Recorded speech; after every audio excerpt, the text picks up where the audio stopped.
जैसे मान लीजिए ये कुल्हड़ है, ठीक है, कुल्हड़ है। अब इसमें स्टोरी क्या है, चलिए कहानी क्या है, एक लाइन बोलना है क्या? दरअसल हम बहुजनों को वक्त बर्बाद करने के लिए ट्रेंड किया गया है। हमको ऐसे ही बताया जा रहा है कि आप वक्त क्या करोगे अपने वक्त का?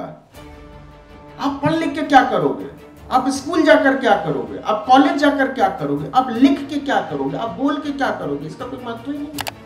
हमारी विरासत है, ज्योतिबा फुले, सावित्रीबाई फुले, माता फातिमा शेख, बाबा साहब भीमराव अंबेडकर, शहीद जगदेव, कर्पूरी ठाकुर। हम जानते ही नहीं इनके बारे में। अगर हम बहुत जानने लगे हैं तो बाबा साहब के बारे में, उसके बाद भी नहीं जानना चाहते। आपके पास रेफरेंसेस नहीं होंगे तो आप लिख नहीं पाएंगे। आपके पास बहुत सारे रेफरेंस होने चाहिए। आज के टीवी में जो स्क्रिप्ट लिखा जा रहा है उससे घटिया स्क्रिप्ट नहीं लिखी जा सकती। अब यह घटिया स्क्रिप्ट क्यों लिखी जा रही है? क्योंकि न्यूज रूम में डाइवर्सिटी नहीं है। आज भी मुझसे लोग पूछते हैं कि जुहार का मतलब क्या होता है। आज भी ऐसे लोग जो जुहार का मतलब नहीं जान रहे हैं, वो बैठकर अगर अपनी स्क्रिप्ट लिख रहा है तो दुनिया से कटा हुआ स्क्रिप्ट लिख रहा है। तो दुनिया से कटा हुआ नहीं होना है, हमको दुनिया से संवाद करता हुआ होना है। हमारी बात तब बात है जब लाखों लोगों को लगे कि ये मेरी बात है। अगर आप में से मैं कहूं कि आखिरी बार किसने कौन सी मैगजीन खरीदी थी स्टॉल पर जाकर, मुझे नहीं लगता 2-4 लोगों के अलावा किसी के पास पहुंचना। यही सच है हमारे समाज में। हम स्टॉल पर जाना छोड़ चुके हैं। हमारे फोन में सब कुछ चाहिए, पकाई हुई रोटी चाहिए। ज्यादातर यूट्यूबर्स कंटेंट की नकल करते हैं, वो ओरिजिनल कंटेंट नहीं बनाते। वो कहीं कुछ देखते हैं फिर उसी तरीके का अपना कुछ बनाने लगते हैं। जब आप ओरिजिनल कंटेंट बनाएंगे तब लोग आपके पास आएंगे। पहली लाइन हमेशा अनयूजुअल होनी चाहिए, असामान्य होनी चाहिए, बड़ी सीधी होनी चाहिए और कन्वेइंग होनी चाहिए। उसका कोई मैसेज होना चाहिए, कोई स्टेटमेंट होना चाहिए। आप कोई नहीं है, मैं कोई नहीं हूं कि अब मुझे ये पुरस्कार मिला, मैंने वहां की यात्रा की, मुझसे ये लोग मिलने आए, मैं वहां मिलने गया। सबका कोई, ये सब एकदम कंप्लीटली नॉनसेंसिकल कहानी। मैं जो कंटेंट क्रिएट कर रहा हूं वही मैं, वही मेरा पुरस्कार है, वही मेरी सजा है और वही मेरा पारितोषिक है। अगर उससे मेरी बात पूरी नहीं हो रही है, इसका मतलब है कि मेरा काम बेईमानी का है।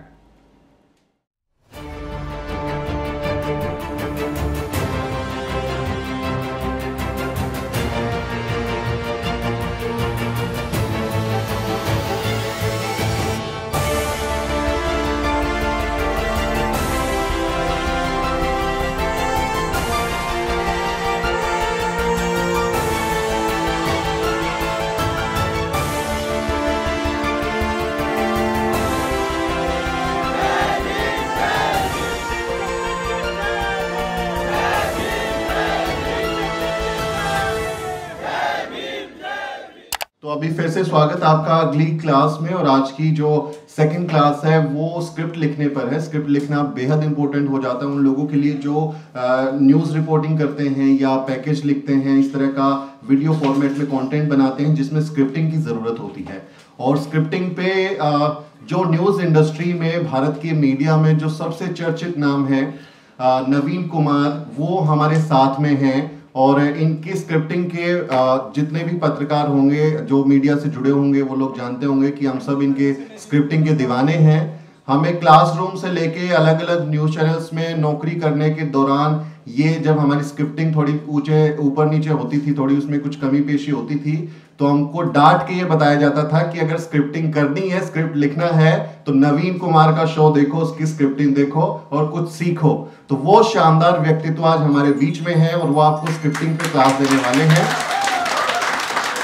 और मीडिया में मेरी चंद जो चहेती पर्सनैलिटीज़ हैं, वैसे तो आप जानते हैं भारत के मीडिया में मुझे बहुत सारे लोग पसंद नहीं हैं, लेकिन चंद लोग ऐसे हैं जो मेरे बहुत करीबी हैं और बहुत मेरे कहे कि पसंदीदा सेलिब्रिटीज़ हैं, जर्नलिस्ट हैं। उनमें नवीन सर एक हैं। तो आज आपको एक गेस्ट के तौर पे बुलाना हमारे लिए सम्मान की बात है सर। मैं अपनी साथी बबीता से चाहूँगा कि वो इन्हें इंट्रोड्यूस करें। Thank you Sumit. Naveen sir के बारे में बहुत छोटा इंट्रोडक्शन नहीं है, वैसे तो बहुत बड़ी शख्सियत है, लेकिन उनके बारे में कुछ लाइनें हमने लिखी हैं। नवीन सर पत्रकारिता के क्षेत्र में ऐसे शख्सियत हैं जो परिचय के सच में मोहताज नहीं है। आर्टिकल 19 इंडिया जैसे प्रसिद्ध मीडिया संस्था वो चला रहे हैं, उसके संपादक हैं, संस्थापक हैं। यूट्यूब पर उनके वीडियो बहुत ज़्यादा देखे जाते हैं, बहुत ज़्यादा कमेंट्स लाइक आते हैं। सर को 20 साल से ज़्यादा मीडिया जगत में काम करते हुए हो गया है। उन्होंने एबीपी, आज तक, न्यूज़ 24, इंडिया टीवी, सहारा समय, न्यूज़ एक्सप्रेस समेत कई बड़े संस्थानों में काम किया है। एंकरिंग और रिपोर्टिंग के अलावा स्क्रिप्टिंग में भी सर का सच में कोई जवाब नहीं है। उनकी लिखी स्क्रिप्ट को मीडिया के स्टूडेंट से लेकर न्यूज़ चैनल के पत्रकारों तक पढ़ाई जाती है। सर की जो स्क्रिप्ट इतनी लाजवाब होती है कि स्टूडेंट भी पढ़ते हैं और मीडिया संस्थानों में उनके एग्जाम्पल भी दिए जाते हैं उनकी स्क्रिप्ट के। आज हमें सर स्क्रिप्टिंग पर ही आप सबकी क्लास लेने वाले हैं, लगाने वाले हैं। सर आपका बहुत बहुत स्वागत है, प्लीज जोरदार ताली के साथ स्वागत। आप अपने सवाल लिखते रहें, साथ साथ में क्वेश्चन आंसर सेशन में सर उनका जवाब देंगे। Sir over to you. Thank you Sumit, thank you Babita, कुछ ज़्यादा हो गया। एक तो सब लोग इस हैंगओवर से बाहर निकल जाइए कि स्क्रिप्टिंग या कंटेंट क्रिएशन कोई आसमानी चीज़ है जिसको कुछ ही लोग कर सकते हैं और बाकी के लोग या तो नहीं कर सकते हैं और कर सकते हैं तो बहुत अच्छा नहीं कर सकते।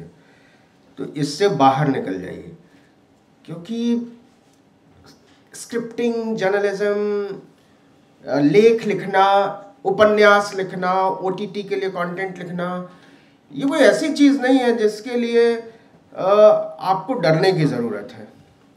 इसमें आपके तजुर्बों का संसार बहुत समृद्ध होना चाहिए, और जितना समृद्ध होना चाहिए उससे ज़्यादा अलग होना चाहिए।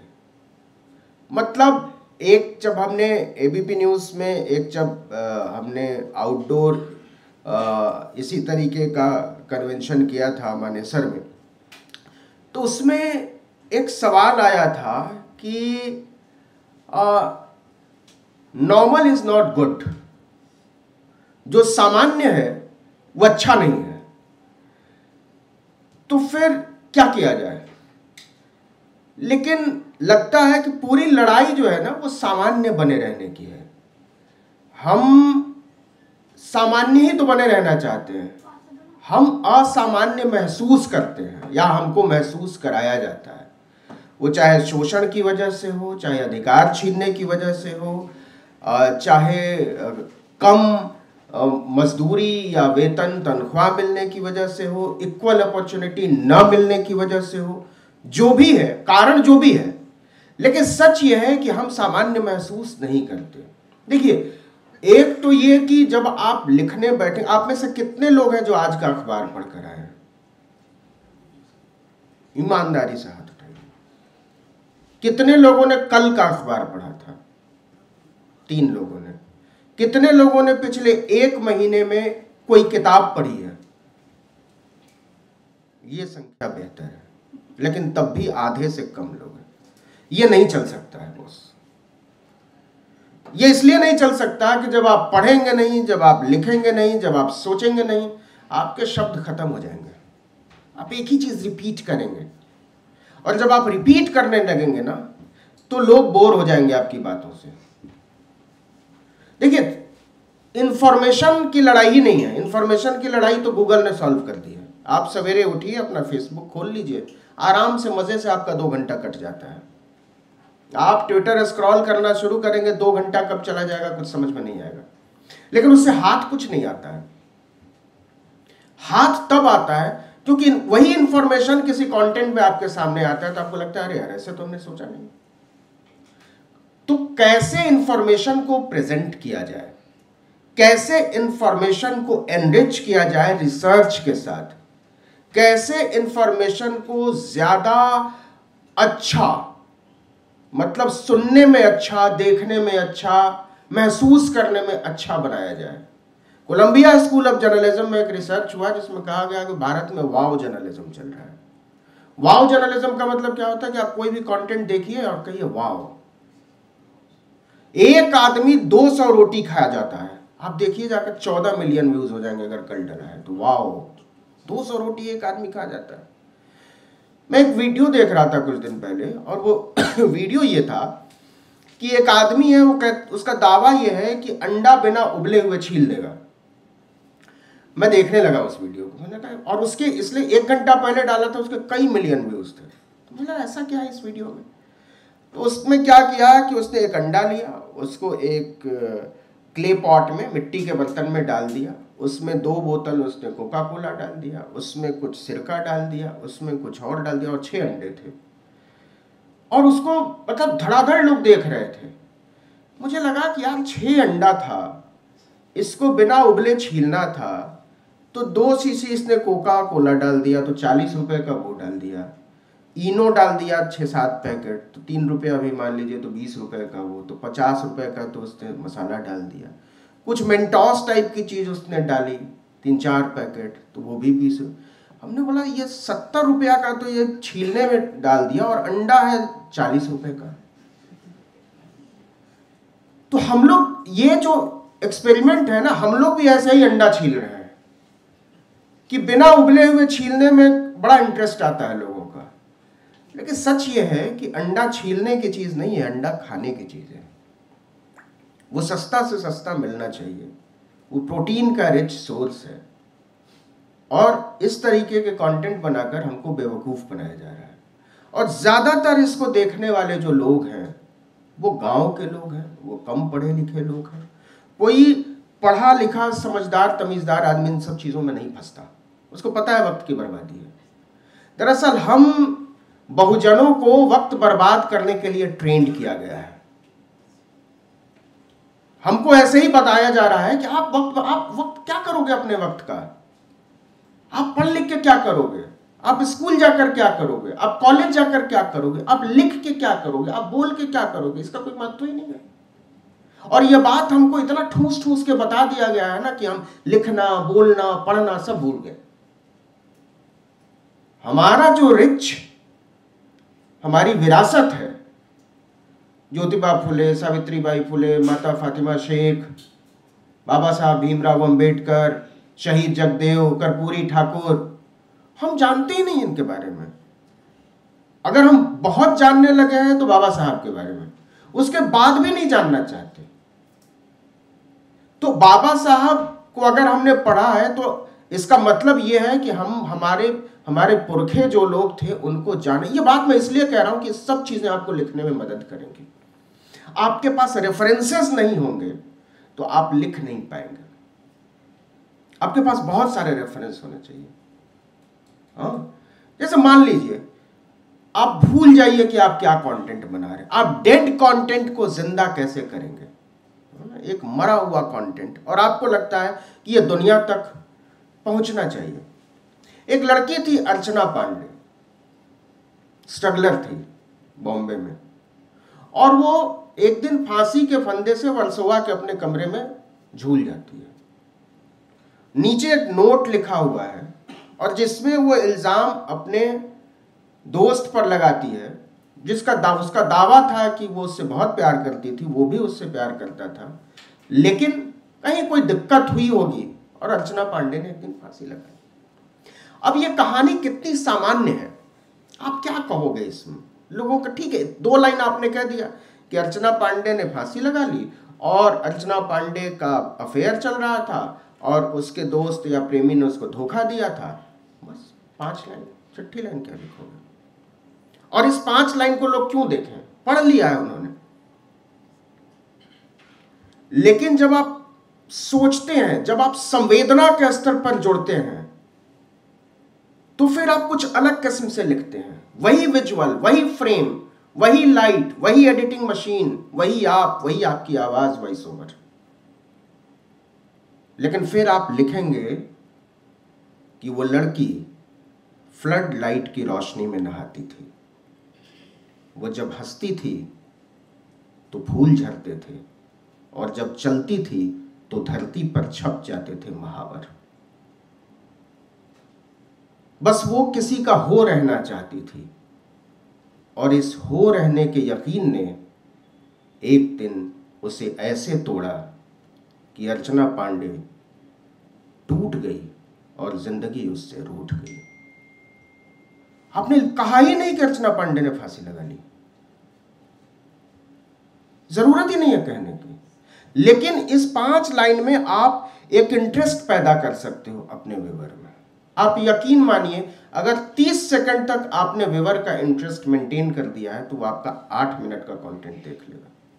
लेकिन अगर उस 30 सेकंड में आपका व्यूअर लूज कर गया है इंटरेस्ट, और मैं ये मानने को तैयार नहीं हूं कि आपका व्यूअर जो है वो इस वजह से आपको नहीं देख रहा है कि उसमें दिक्कत है। 2 वजहों से कंटेंट लोग नहीं देखते। एक, आप अपना टारगेट ऑडियंस नहीं जानते हैं। आज आपने कंटेंट बनाया कि बाहर सड़क पर फूल बिक रहा है, अगले दिन आपने कंटेंट बनाया कि यमुना में बाढ़ आई हुई है, तीसरे दिन आपने कंटेंट बनाया कि वहाँ दलितों का शोषण हो रहा है, चौथे दिन आपने कंटेंट बनाया कि जंतर मंतर पर प्रदर्शन चल रहा है। इसका मतलब यह आपका टारगेट ऑडियंस क्लियर नहीं है। आप पहले बैठकर आराम से ये तय करिए कि आप अपना कंटेंट किसको दिखाना चाहते हो, वो क्या देखना चाहता है, आप जो दिखाना चाहते हो उसमें उसका इंटरेस्ट है भी कि नहीं। जब तक आप अपने ऑडियंस को समझोगे नहीं, तब तक आप बहुत सारे प्रेशर को दरकिनार नहीं कर पाओगे। अब प्रेशर से क्या मतलब है? प्रेशर से मतलब हम लोग बहुत सारे कंटेंट ऐसे बनाते हैं जिसके लिए हम लोग को बहुत गालियां पड़ती हैं, लेकिन हम उसकी परवाह नहीं करते। परवाह इसलिए नहीं करते कि हमें पता है वो हमारा टारगेट ऑडियंस नहीं है। हमें कोई, मेरा व्यूअर जो मेरा टारगेट ऑडियंस है, वो अगर मुझसे किसी बात पर नाराज है, then I will have to rethink, फिर से मुझे सोचना पड़ेगा। लेकिन अब सवाल है कि कैसे लिखा जाए। तो आप में से हर एक आदमी जो है वो डाइवर्स बैकग्राउंड से, ये आज का टेलीविजन मीडिया वर्स्ट स्क्रिप्टिंग का मीडिया है। आज के टीवी में जो स्क्रिप्ट लिखा जा रहा है उससे घटिया स्क्रिप्ट नहीं लिखी जा सकती है। अब यह घटिया स्क्रिप्ट क्यों लिखी जा रही है? क्योंकि न्यूज रूम में डाइवर्सिटी नहीं है। आज भी मुझसे लोग पूछते हैं कि जोहार का मतलब क्या होता है। आज भी आप सोचिए कि ऐसे लोग जो जोहार का मतलब नहीं जान रहे हैं, वो बैठकर अगर अपनी स्क्रिप्ट लिख रहा है तो दुनिया से कटा हुआ स्क्रिप्ट लिख रहा है। तो दुनिया से कटा हुआ नहीं होना है, हमको दुनिया से संवाद करता हुआ होना है। हमको लगे, हमारी बात तब बात है जब लाखों लोगों को लगे कि ये मेरी बात है। क्योंकि हम जो काम कर रहे हैं वो केवल और केवल एक नौकरी, कुछ पैसे कमाने या पॉपुलर होने का सवाल नहीं है मेरे भाई। हम जो काम कर रहे हैं हम इसलिए कर रहे हैं कि उससे हम उम्मीद करते हैं कि समाज में कुछ फर्क पड़ेगा, और समाज में तब फर्क पड़ेगा जब हम अपनी ईमानदारी से अपनी कहानी कहेंगे। हर एक आदमी के पास बेहिसाब कहानी है। आपको लोगों के पास पहुंचना पड़ेगा, तब आपको भाषा मिलेगी, नहीं तो आप किताबी भाषा में खो जाओगे। और किताब, मैगजीन, पत्रिकाएं आप पढ़ना भूल चुके हैं, आप अपनी आदत में शामिल भी नहीं करना चाहते। माफ कीजिएगा, ये खराब बात है, सुनने में ठीक नहीं लगता, लेकिन सच यही है। अगर आप में से मैं कहूं कि आखिरी बार किसने कौन सी मैगजीन खरीदी थी स्टॉल पर जाकर, मुझे नहीं लगता 2-4 लोगों के अलावा किसी के पास कोई जवाब होगा। यही सच है हमारे समाज का। हम स्टॉल पर जाना छोड़ चुके हैं। हमारे फोन में सब कुछ चाहिए, पकाई हुई रोटी चाहिए। और माफ कीजिएगा, ज्यादातर यूट्यूबर्स कंटेंट की नकल करते हैं, वो ओरिजिनल कंटेंट नहीं बनाते। वो कहीं कुछ देखते हैं फिर उसी तरीके का अपना कुछ बनाने लगते हैं। जब आप ओरिजिनल कंटेंट बनाएंगे तब लोग आपके पास आएंगे।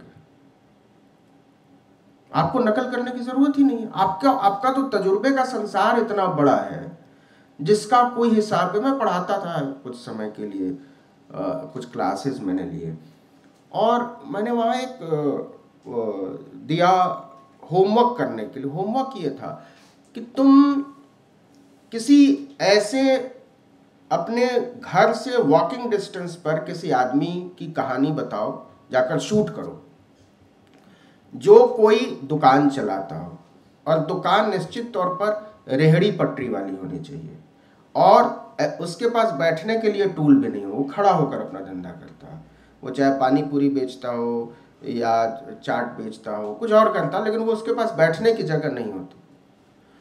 और जाकर उसको शूट करो। लोग पहली बार आए, वो तो बात करने को तैयार नहीं। हमला इसका मतलब ये है कि उसको कंफर्ट नहीं दिया तुमने, उसको कंफर्ट दो।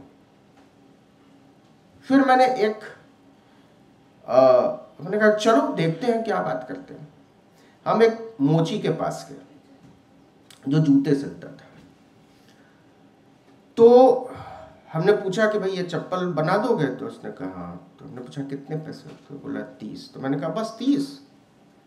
तो उसने ऊपर से नीचे तक देखा और बोला आप यहीं रहते हैं? मैंने बोला हाँ। तो उसने कहा नहीं आप यहाँ नहीं रहते। तो मैंने पूछा क्यों, ऐसा क्यों लगा? बोला अगर आप यहाँ के रहने वाले होते ना और मैंने बोला होता 30 तो तुरंत सामने वाला बोलता नहीं 20। हमने बोला अच्छा, तो बड़ा खराब बात है, नहीं होना चाहिए ऐसा। बोला खराब तो है लेकिन ऐसा ही है। फिर वो बीड़ी पी रहा था, मैं बीड़ी नहीं पीता। मैंने कहा बीड़ी पिलाओगे? तो उसने कहा हाँ पीजिए। उसको बड़ा अच्छा लगा, उसके साथ किसी ने बीड़ी शेयर की। फिर मैं बैठ गया उसके पास, मैंने बात करना शुरू किया, कहाँ के रहने वाले हो? वो उत्तर प्रदेश में कहीं का रहने वाला था। कितने साल पहले आए थे? तो 30 साल पहले आए थे। बच्चे क्या करते हैं? सब पढ़े लिख के सेटल हो गए। आप ऐसे? अरे हमारी तो बड़ी सी दुकान थी, वो तो सब शहर बढ़ने लगा तो सब बिक गया, बच्चे भी अब कहाँ सुनते हैं, लेकिन ठीक है हम मियाँ बीवी हैं। हमने उससे 40 मिनट बात की। 40 मिनट बात की तो मेरे पास ग्लोबलाइजेशन का पूरा कॉन्सेप्ट था कि शहरीकरण ने और ग्लोबलाइजेशन, वैश्वीकरण के विस्तार ने, खुले बाजार ने कैसे मेहनत कश लोगों को तबाह किया है। और जब मैं मेहनत कश कह रहा हूं तो वो निश्चित तौर पर दलित और आदिवासी। ये कहानी आप तक तब पहुंचेगी जब आप अपने सोर्स को विश्वास में लेंगे कि वो अपना दर्द आपसे बांटे। हम दर्द बांटने आए हैं, हम लोगों को यकीन दिलाने आए हैं कि हमारे पास आपकी कहानी कहने का हुनर है और इससे दुनिया को फर्क पड़ेगा, और तब वो आपको अपनी कहानी बताएगा। अब कहने के लिए ये बात बड़ी साधारण है, लेकिन जब आप इसको लिखने बैठोगे तो लगेगा इसको कैसे लिखा जाए। सब हो गया, शूट भी हो गया, बातचीत भी कर ली, अब इसको कहा कैसे जाए। तब चैलेंज आपके सामने आएगा। पहली लाइन, अगर हम लोगों को पढ़ाया जाता था तो कहा जाता था कि अगर आपने पहली लाइन लिख ली है स्क्रिप्ट की तो आपने आधी स्क्रिप्ट लिख ली है। वो पहली लाइन क्या होनी चाहिए? पहली लाइन हमेशा अनयूजुअल होनी चाहिए, असामान्य होनी चाहिए, बड़ी सीधी होनी चाहिए और कन्वेइंग होनी चाहिए। उसका कोई मैसेज होना चाहिए, कोई स्टेटमेंट होना चाहिए। जैसे फिलिस्तीन और इजराइल के बीच क्लैश चल रहा है, तो अब वहाँ आपके सामने दिक्कत तब आएगी जब आप एक ही तरह का कंटेंट रोज बनाने चलेंगे। जैसे किसान आंदोलन चल रहा था, जैसे जंतर मंतर पर आंदोलन चलता है, 10-10 दिन, 20-20 दिन किसान आंदोलन तो साल भर चला। जब आप रोज किसान आंदोलन जाएंगे तो लगेगा कि यार कल भी तो यही किया था, कि किसान बहुत सारी संख्या में बैठे हुए हैं, खाना बन रहा है, लोग खा रहे हैं, भाषण दे रहे हैं, लोग आ रहे हैं, क्या और क्या करें।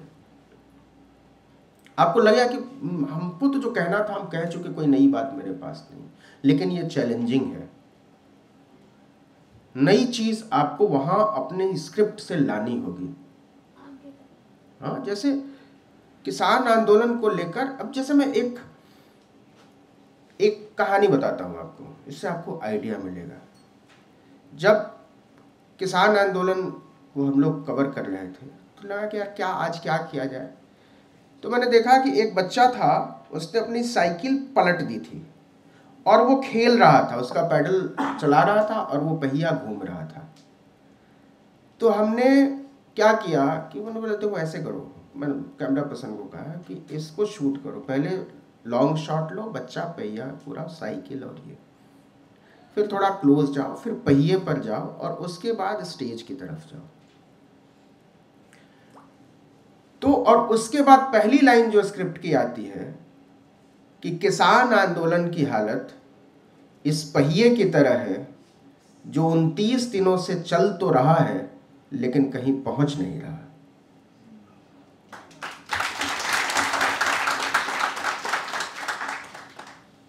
आप आइडियाज, आप जब तक एंजॉय नहीं करोगे, जब मजा नहीं लोगे अपने काम का, तब आप खुद ही उबने लगोगे, आप थकने लगोगे। हाँ, तो आपको थकना नहीं है, ऊबना नहीं है, और आप ऊबेंगे और थकेंगे तब नहीं जब आप अपने काम को। एक बात बताओ, दुनिया का मोस्ट ओवर यूज्ड वर्ड आप जानते हैं क्या है? बताइए, एनी आइडिया? सबसे ज्यादा जिस लाइन का इस्तेमाल किया गया दुनिया, सॉरी, और बताइए, सॉरी, थैंक यू, और इस संसार में सबसे ज्यादा ओवर यूज्ड वर्ड अगर कोई है तो वह है आई लव यू।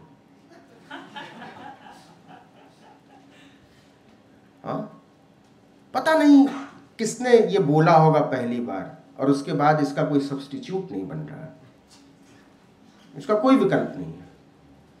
लेकिन एक बात बताइए, आज तक कोई आदमी आपको ऐसा मिला है, कोई लड़की, कोई लड़का ऐसा मिला है जो आपको कहे कि यार मेरी जिंदगी में प्यार जरूरत से ज्यादा है? कोई मिला आज तक?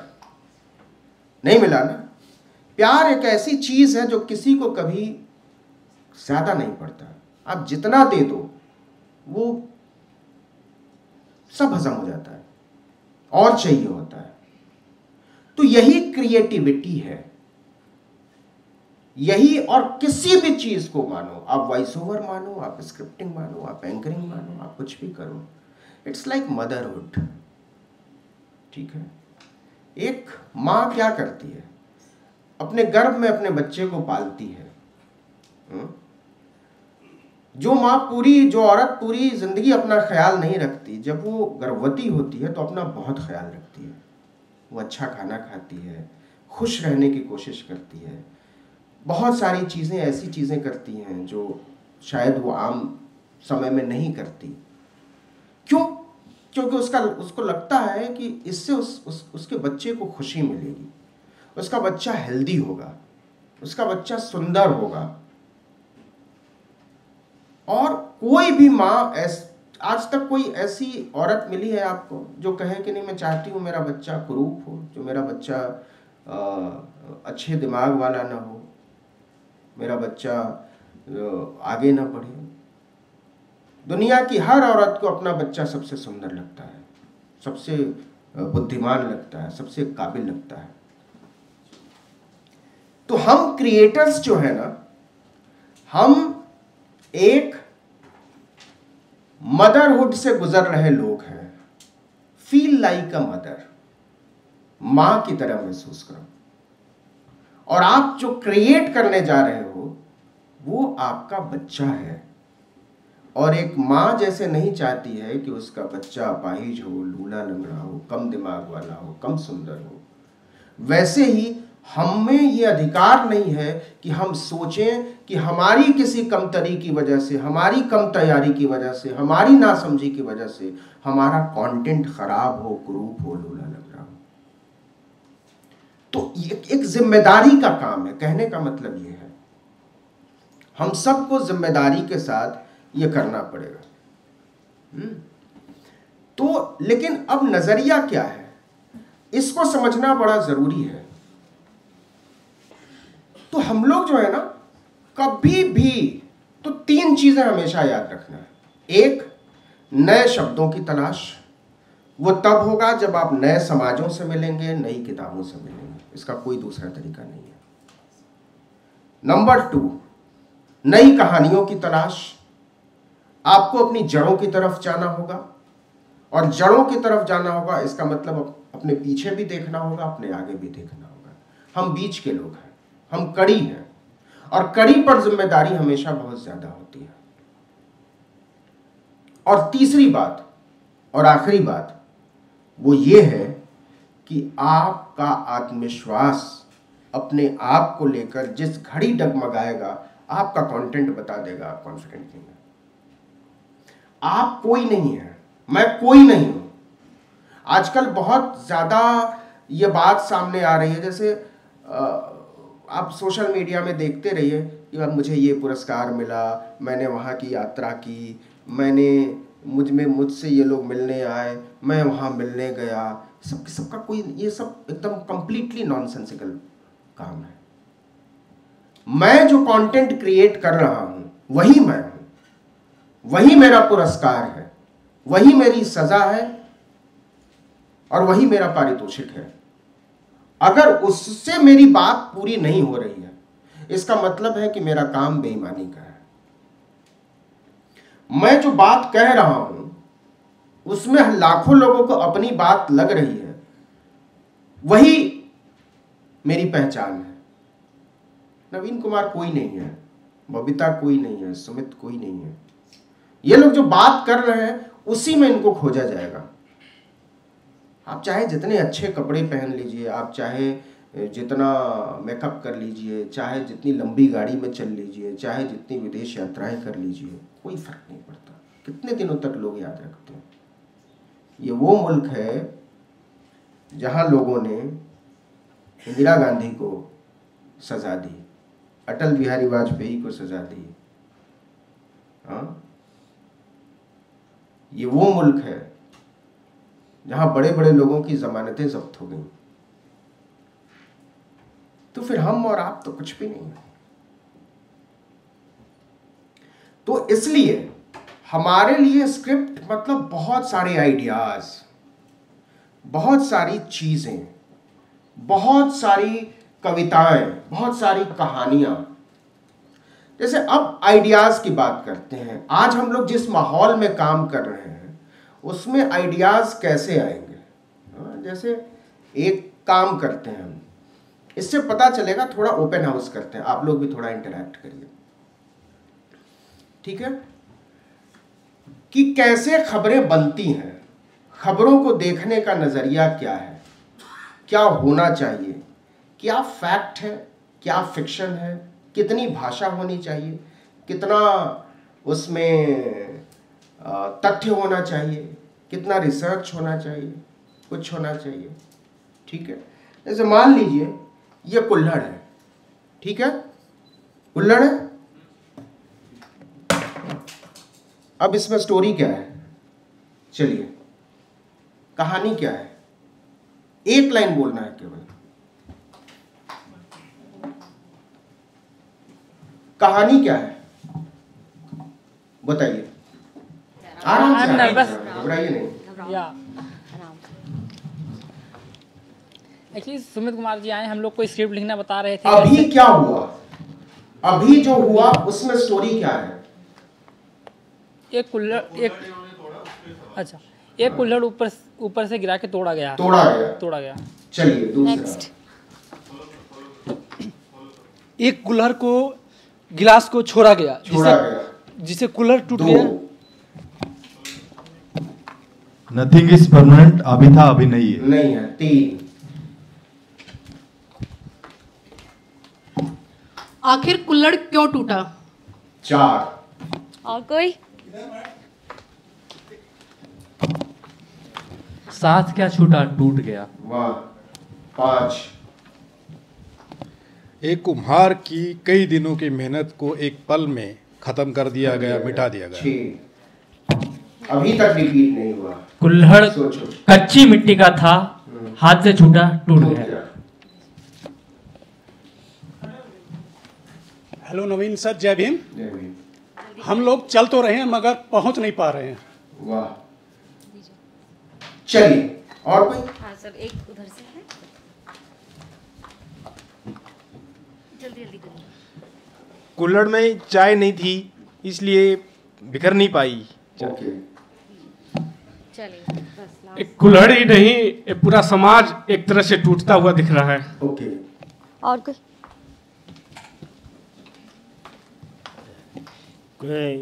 कुल्हड़ को हाथ में लेके नवीन सर ने जो है बताने की कोशिश की है।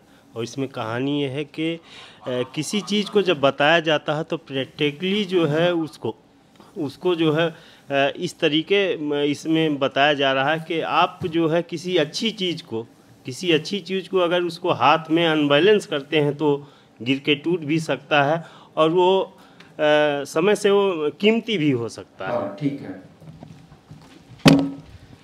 आखिर मिट्टी मिट्टी में मिल गई। Okay, last.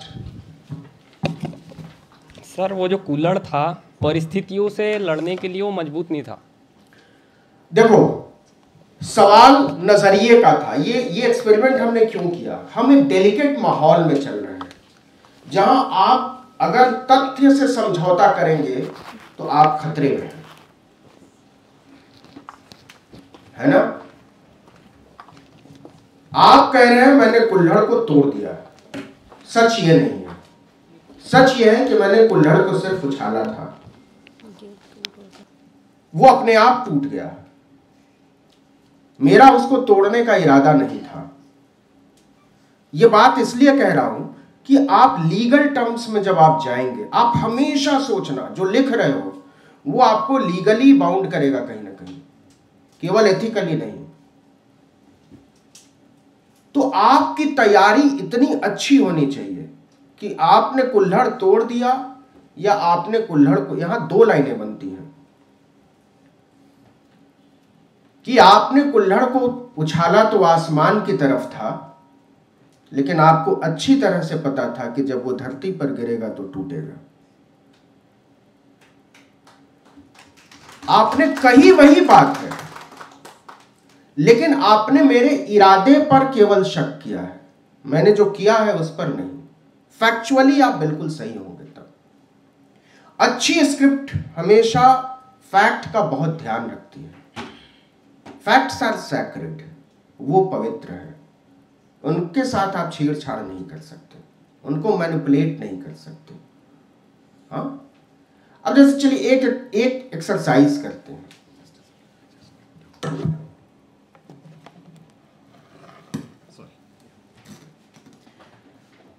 अब एक आपको सिचुएशन देता हूं, आप केवल 3 लाइन लिखिए। सब लोग लिख, सबके पास पेन पेपर है? सबके पास पेन पेपर है? केवल 3 लाइन लिखनी है जिसको आप 10 सेकंड में पढ़ सकें।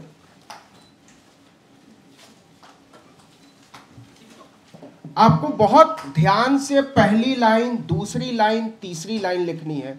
आप एक चीज, आप जो मैं बार बार कह रहा हूं ना, आप कोई नहीं है। आप अपना कंटेंट अपने लिए नहीं बना रहे हो, आप अपना कंटेंट मास के लिए बना रहे हो। हम मास कम्युनिकेशन के स्टूडेंट हैं, हम स्वांतः सुखाए वाले नहीं है, तुलसीदास की परंपरा वाले। हम तो जनता के सुख के लिए काम करते हैं, उसकी बात कहते हैं, उसका दुख कहते हैं। अपना दुख कहने के लिए हम नहीं हैं। जिस दिन जर्नलिस्ट खुद खबर होने लगता है उस दिन से वो मरने लगता है। आपको खबर नहीं होना है। हम स्टार नहीं हैं, हम सेलिब्रिटी नहीं हैं, हम इस धरती पर सबसे सताए हुए आदमी के बराबर हैं, सबसे बड़े शोषित के बराबर हैं। और इसी भाव के साथ आपको फील्ड में जाना है। जिस दिन आप प्रिविलेज डिमांड करोगे उस दिन से आप शोषण करोगे। सारी लड़ाई हमारी प्रिविलेज को खत्म करने की है, प्रिविलेज को हासिल करने की नहीं। ये बड़ा माइन्यूट अंतर है। तो हम सब, क्योंकि जितना है ना न्याय, बंधुत्व, समानता, जस्टिस, ये सब उस दिन आएगा जिस दिन से इस धरती पर प्रिविलेज नाम की कोई चीज नहीं बचेगी। तो चलिए एक सिचुएशन लेते हैं, और सिचुएशन ये है कि यहां से 1.5 किलोमीटर दूर, आप ध्यान से सुनिएगा, जंतर मंतर पर एक आदमी जो धरने पर बैठा हुआ था उसकी मौत हो गई है। उसकी डिमांड ये थी कि उसकी आधे कट्ठे की जमीन पर किसी ने कब्जा कर लिया है और वो ऊपर से नीचे तक गुहार लगा कर थक गया है, लेकिन कोई सुनने वाला नहीं है। सुबह के वक्त इसका पता चलता है कि वो आदमी इस दुनिया में नहीं रहा। ये कहानी है, इस कहानी को आपको कहना है। अब शुरुआत की 3 लाइन आप क्या लिखेंगे, ये आप अगले 3 मिनट में बताएंगे।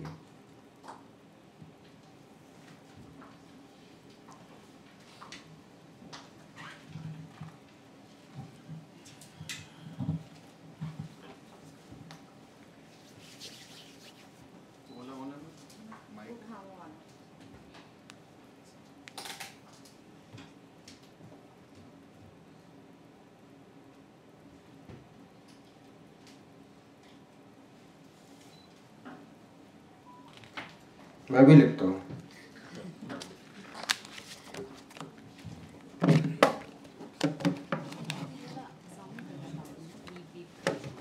नहीं वो ये वाला नहीं, वो दूसरा है।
पढ़िए।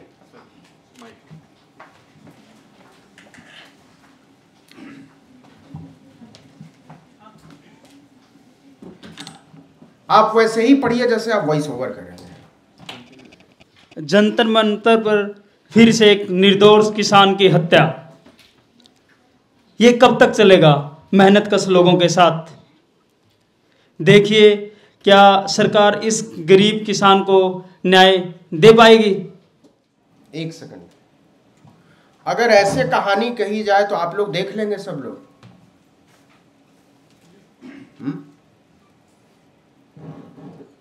बबीता वहां देना। न्याय के सबसे विराट मंदिर से कुछ दूर पर न्याय का दम टूट गया, क्योंकि जमीन के छोटे से टुकड़े के लिए कुछ लोगों ने अपना जमीर बेच दिया। एक बीज अंकुरित होने से पहले ही जीवन विहीन हो गया और एक राष्ट्र निर्माता अपने पुरखों की भूमि पर बलि चढ़ गया। ओके, क्या नाम है आपका? कनिष्क। कनिष्क। चलिए नेक्स्ट। सब लोग पार्टिसिपेट करिए, कुछ अच्छा बुरा बहुत अच्छा कुछ नहीं है, हम लोग सीख रहे हैं। हाँ माइक ले लीजिए। पकड़िए, आप मेरी हेल्प करो थोड़ा सा। दिवंगत गरीब किसान ने अपनी जान इसलिए गंवाई कि वह एक मेमने के रूप में भेड़िए से गुहार लगा रहा था, जबकि भेड़िए का प्राकृतिक गुणधर्म नेचुरल इंस्टिंक्ट है कि वह मेमने का शिकार करेगा ही करता रहेगा। यह बात इस उदाहरण से समझी जा सकती है कि बिच्छू से मसाज की उम्मीद नहीं की जा सकती। अगर आप उसकी जान भी बचा रहे होंगे तो वो डंक ही मारेगा, क्योंकि डंक मारना बिच्छू का गुणधर्म नेचुरल इंस्टिंक्ट है। यहाँ इस स्टोरी में कृषक एक मेमना है और भारतीय शासक वर्ग जो उसको उसने जीवन भर संघर्ष किया, उसको अंत में अपनी जान गंवाना पड़ी, एक भेड़िया या बिच्छू की तरह है, इंडियन रूलिंग क्लास। अतः कृषक को चाहिए था बहुत लंबा हो गया। जी, मैं पहले ही आपसे क्षमा मांगू, धरना की बजाय इस शासक वर्ग को चीन की सांस्कृतिक क्रांति की तरह ही समाप्त करने का प्रयास करना चाहिए था। Thank you. अब इतना लंबा आपने पढ़ा, अब बताइए, आप बताइए इन्होंने क्या पढ़ा? Ultimate solution. नहीं, इनको बोलने दीजिए। भेड़िया एक लाइन में यही है कहानी, और क्या कहा इन्होंने? किसी को भी दे दो बबीता, बताइए क्या बताइए इन्होंने क्या कहा? नहीं वही कहिए, उन्होंने क्या कहा जो उन्होंने बताया। कोई और बोलेगा? लंबा इसमें कुल मिलाकर ये सर बात समझ आ रही है कि जो मेमना है वो शिकार होता है और बिच्छू की फितरत पे यकीन नहीं किया जा सकता। देखिए कहानी ये है ना कि हमको अच्छा लिसनर तो होना है, लेकिन ये जर्नलिस्ट के तौर पर ये आप अपने व्यूअर से उम्मीद नहीं कर सकते कि वो अच्छा लिसनर होगा। तो आपने जो लिखा है, आपने जो कहा है, वो उसको समझे और ध्यान दे उस पर। ये उसकी नहीं, ये आपकी जिम्मेदारी है। और किसी ने क्या लिखा है? हाँ, देश की सत्ता से लेकर विपक्ष और समाज के बुद्धिजीवी के बगल में एक मेहनतकश किसान की जान चली गई। उसकी समस्या ये थी कि उनकी ज़मीन किसी ने कब्जा कर लिया और ये अपनी ज़मीन की न्याय की मांग कर रही थी। और कोई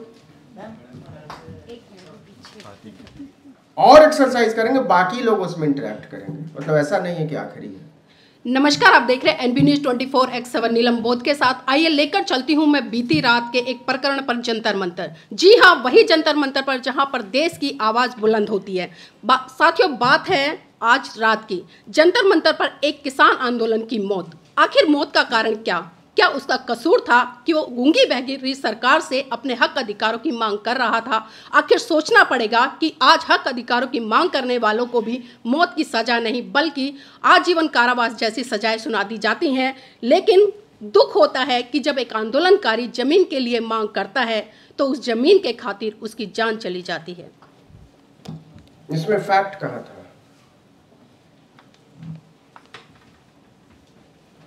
बाकी सब ठीक है, फैक्ट क्या है? ये इसलिए जरूरी है कि जब जंतर मंतर की मौत और उसके बाद जाकर भलसवा डेयरी में किसी मौत की कहानी कहोगी तो एक ही तरह से कहोगी, कोई डिफरेंशिएशन उसके बीच में नहीं होगा। और कोई? नमस्कार दोस्तों, मैं विजय विद्रोही, आप देख रहे हैं 85 तक। जहां इस देश में लोकतंत्र की सरकार है, जहां इस देश में मेहनतकश किसान मजदूर के बिना पूरा भारत देश की कल्पना करना ही बेकार है, वहीं देश के दिल यानी कि दिल्ली में एक किसान ने अपने अधिकारों की कीमत अपनी जान देकर चुकाना पड़ा। यह किसान का जीवन नहीं खत्म हुआ है, बल्कि लोकतंत्र ही खत्म हो गया है। अपने ही धरती पर अपना ही अधिकार मांगना पड़ रहा है। क्या यही लोकतंत्र है? 9 लाइन, 3 लाइन ही पढ़िए, बहुत ज्यादा लोगों को मौका मिलेगा इससे, इसीलिए 3 ही लाइन कहा था और उतने में बात हो जाएगी। किसान का नाम तो होगा ना कुछ, जो मन करे रख दीजिए। ठीक। नसीब होगी अगनू को अब जमीन, आधा बीघा नहीं 6 फीट, शरीर ही नहीं अब दफन होगा उसकी आरजू, जो पूरी नहीं कर पाए उसके पैरों के छाले। अब आएगा हुक्मरानों का हुक्म, कफन पर लिखा हुआ, अगनू की आरजू ना पूरी करने का बल्कि दफन करने का। I am still waiting for the best.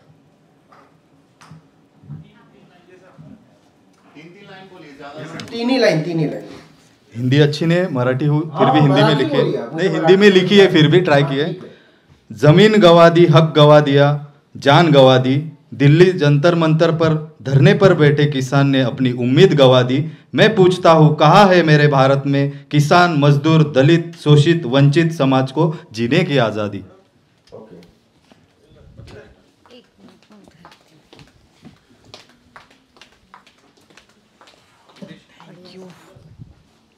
न जमीन रही ना ही श्याम, पहले श्याम न्याय मांग रहा था, आज खुद श्याम को न्याय चाहिए। एक और दबी आवाज खत्म, न्याय कब? Thank you. ओके।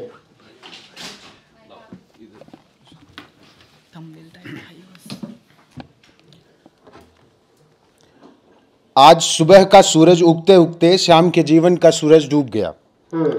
आधे कट्ठे जमीन के लिए लड़ते लड़ते देश की राजधानी में श्याम ने नहीं, न्याय ने दम बड़े सवेरे ही तोड़ दिया। जिसके लिए सिस्टम बना था ना, उसकी सांसें देश में सिस्टम पर भरोसे की तरह छूट गई।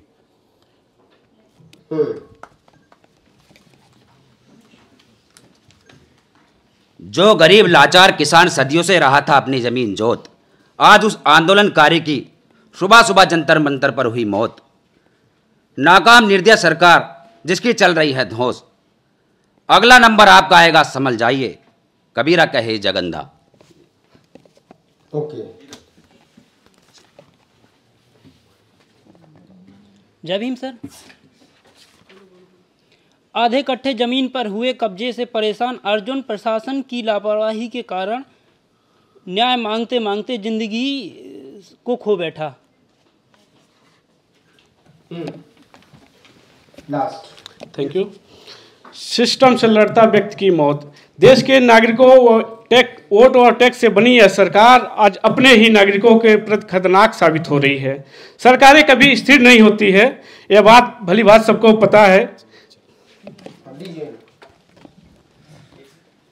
जंतर मंतर पर चल रहे धरना प्रदर्शन के दौरान रविवार को एक किसान की अकस्मात मौत हो गई। किसान पिछले 1 सप्ताह से धरने पर बैठा हुआ था। 40 वर्षीय किसान के 2 छोटे छोटे बच्चे हैं। सोमवार को धरना स्थल पर शोक सभा का आयोजन किया जाएगा। इधर कोई आपका हो गया, इधर दे दीजिए।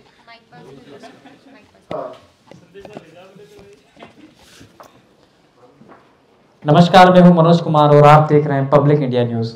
आज देश की राजधानी में जिम्मेदारों को जिम्मेदारी का एहसास कराते कराते किसान की आज न्याय पाने की उम्मीद में निकली अंतिम सांस। नहीं मिला न्याय। आखिर दुनिया में ऐसे ओझल हुए किसान के बच्चों से पिता का साया छीनने के गुनहगारों को क्या यूं ही दुनिया सजा मिल पाएगी? क्या यूं ही दुनिया के पालनहारों को न्याय नहीं मिलेगा? अपनी जान गंवानी पड़ेगी? अभी भी क्या उस किसान के बच्चों को न्याय मिल पाएगा? हेलो सर, मैं जैकी हूँ। मैंने लिखा है, जंतर मंतर का जादू कैसा, ज़मीन की लड़ाई फांसी के फंदे जैसा, निराशा के जादू से काला हुआ आसमान, थक हार के पंचभूतों में विलीन हुआ किसान। जिन्होंने नहीं किया अभी तक पार्टिसिपेट, वो करें। अपनी ज़मीन वापस हासिल करने की जद्दोजहद में एक किसान दुनिया से अलविदा हो गया। सत्ता की बुज़दिली ने जंतर मंतर पर एक किसान की जान ले ली। आपको बोलना था? हाँ, उधर हाँ, ठीक है, बोलिए फटाफट। जी, अपनी आधी कट्ठा जमीन बचाने के लिए दिल्ली जंतर मंतर पर धरना देकर भी नहीं बचा सका एक लाचार और बहुजन अपनी जमीन। ठीक है।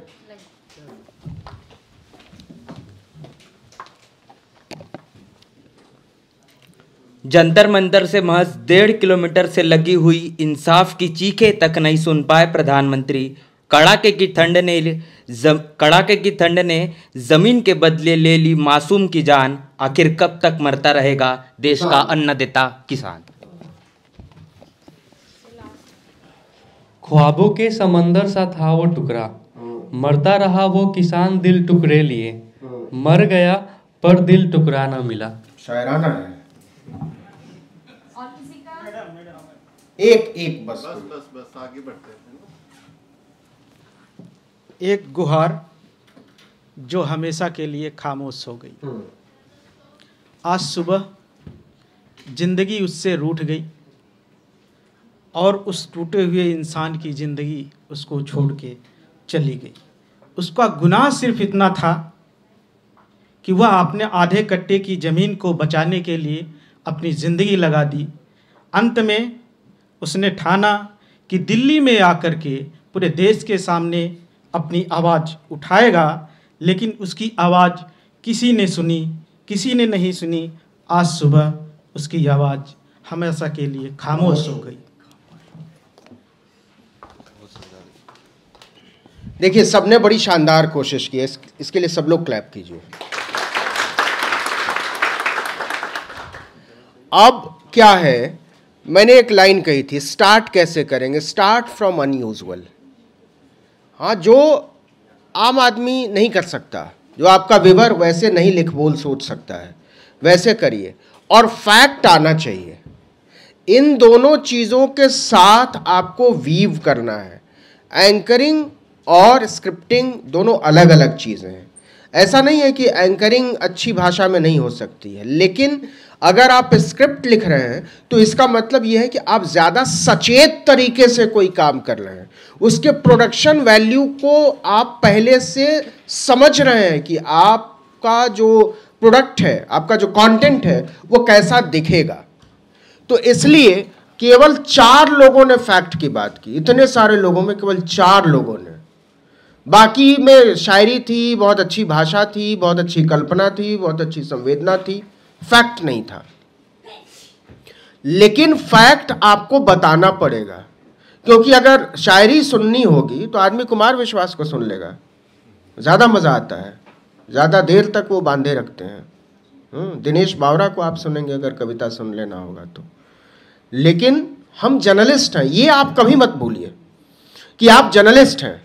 आपका काम फैक्ट को प्रेजेंट करना है, उसके लिए आप अपनी भाषा को फिक्शन की तरह बना सकते हैं, इतनी छूट आप ले सकते हैं। लेकिन आप फैक्ट को ही बोल कर जाए, ये आपराधिक है। ये हो सकता है कि 1-2 बार आपको सुन ले, लेकिन फिर आपको लोग नहीं सुनेंगे। इसलिए बहुत सचेत तरीके से अपनी भाषा, अपने फैक्ट्स, अपना रिसर्च, अपना प्रोडक्शन, इसको वीव करना है। आपने कभी स्वेटर बुनते देखा है किसी को? देखा? आप लोगों में से कितने लोगों ने स्वेटर बुनते देखा है ना? तो स्वेटर कैसे बुना जाता है? बांह अलग बुनी जाती है, हाँ, पेट अलग बुना जाता है, पीठ अलग, हाँ, और कुछ पता नहीं रहता कि कैसा दिखेगा। वो अजीब किस्म से उसमें ऊपर फंदे बनाए जाते हैं, फिर वो नीचे घटता हुआ जाता है, फिर पेट पर वो बढ़ जाता है, फिर नीचे वो कमर के पास उसके फंदे कम हो जाते हैं। लेकिन स्वेटर को बुनने वाले को पता होता है कि ये दिखेगा कैसा, फाइनली ये कैसा दिखेगा। वो जिस दिन उसने पहला फंदा डाला स्वेटर का, उस दिन से वो पूरा स्वेटर उसकी नज़र में है। और जब वो स्वेटर वैसा ही बन जाता है तो उसको बहुत खुशी मिलती है, नहीं तो उसको लगता है कुछ गड़बड़ हो, कुछ एक आध फंदा गलत पड़ गया था। तो हमको हर फंदे का ध्यान रखना है और हमारे सामने बड़ा क्लियर पिक्चर होना चाहिए कि हमारा प्रोडक्ट कैसा दिखेगा, हमारा कंटेंट कैसा नजर आएगा। और तब आप अपने व्यूअर्स के साथ कनेक्ट बना पाएंगे। जब बार बार ये करेंगे, हर बार करेंगे। कंसिस्टेंसी बड़ी ज़रूरी है। आप अगर कोई कंटेंट बना रहे हैं और कंसिस्टेंट नहीं है तो लोग भी आपको गंभीरता से नहीं लेंगे, क्योंकि आप खुद ही अपने आप को सीरियसली नहीं लेते। तो कंसिस्टेंसी बहुत ज़रूरी है। आप अगर 5 बजे शाम को कोई वीडियो डाल रहे हैं और मान लीजिए कि हफ्ते में एक संडे की शाम 5 बजे एक वीडियो डालते हैं, अगर 20 बार आप संडे की शाम 5 बजे वीडियो डालेंगे तो सारे लोगों को पता होगा कि इनका कंटेंट शाम को 5 बजे आता है हर संडे को। ऐसा नहीं हो सकता है कि आज सुबह डाल दिया, कल दोपहर में डाल दिया, फिर 5 दिन नहीं कुछ किया, फिर 7वें दिन कुछ और कर दिया। तो उस कंसिस्टेंसी को मेंटेन, आदमी अपनी छवियों का गुलाम होता है। हम क्या हैं? एक इमेजरी हैं। हमारे बारे में लोगों की एक धारणा है, हम उस धारणा को बचाते हैं और तब तक हम उस धारणा को बचाने की कोशिश करते हैं जब तक हमें ही नहीं लगता कि यह धारणा हमारे लिए बोझ बन गई है। फिर हम उसको तोड़ते हैं। ये भी हम ही तय करते हैं कि हम अपने प्रति लोगों की धारणा को जब तोड़ेंगे तो नई धारणा कैसी बनानी है, वो मुझे कैसे आदमी के तौर पर देखें। ये बड़ा जरूरी है, तब आपकी पहचान बनेगी। किसी को आप P2C की वजह से जानते हैं, किसी को आप स्क्रिप्ट की वजह से जानते हैं, किसी को एंकरिंग की वजह से जानते हैं। एक बड़ा मज़ेदार किस्सा बताता हूँ आपको। मैं एक जगह काम करता था, ठीक है, मैं अखबारों में भी लिखता, मैं बुनियादी तौर पर प्रिंट का आदमी रहा हूँ, मैं कभी टीवी में नहीं आना चाहता था। तो वहाँ मेरे एक साथी ने कहा कि यार मेरा भी मन है लिखने का अखबार में। तो हमने बोला लिखो। तो उसने कहा लेकिन कैसे लिखें? हमने बोला लिखो, इसको ठीक करेंगे, कुछ न कुछ करेंगे। उसने वो कहानी लिखी, ठीक है, एक लेख लिखा और फिर मैंने उसको ठीक किया।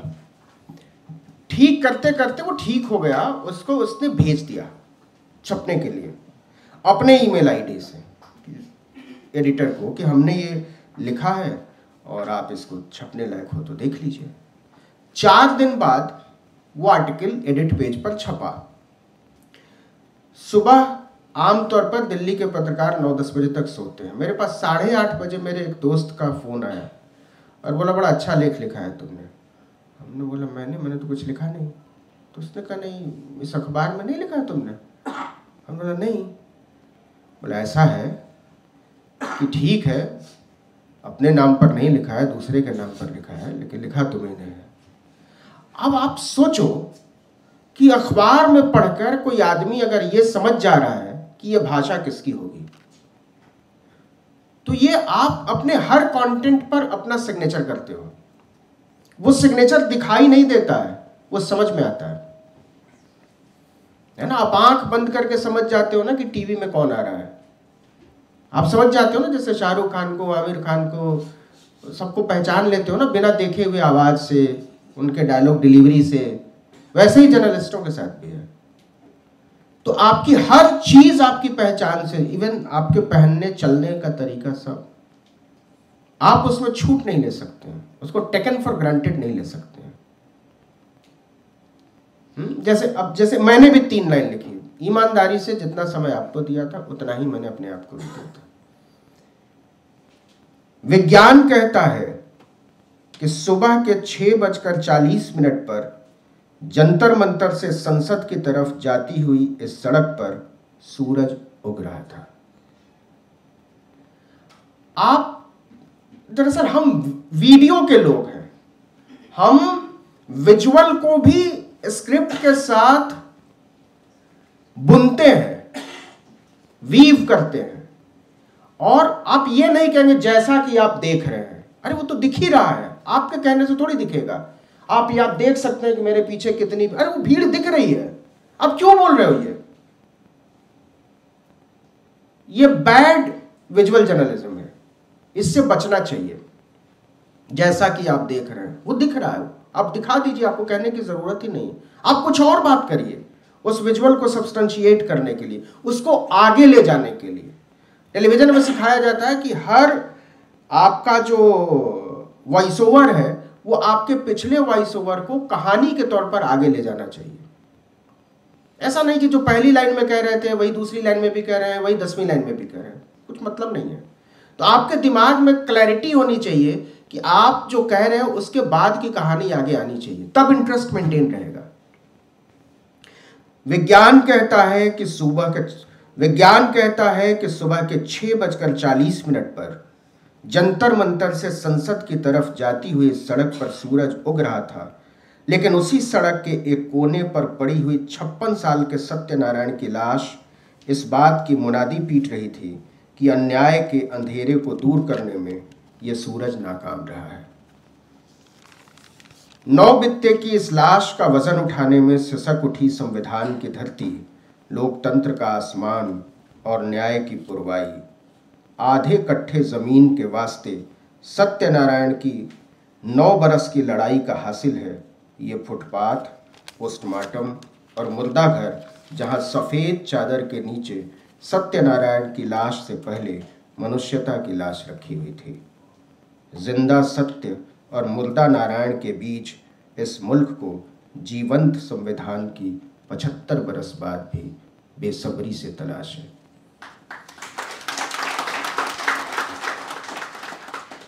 आप, और ये बड़ा आसान है, इसमें कोई रॉकेट साइंस नहीं है। आपको महसूस करना पड़ेगा,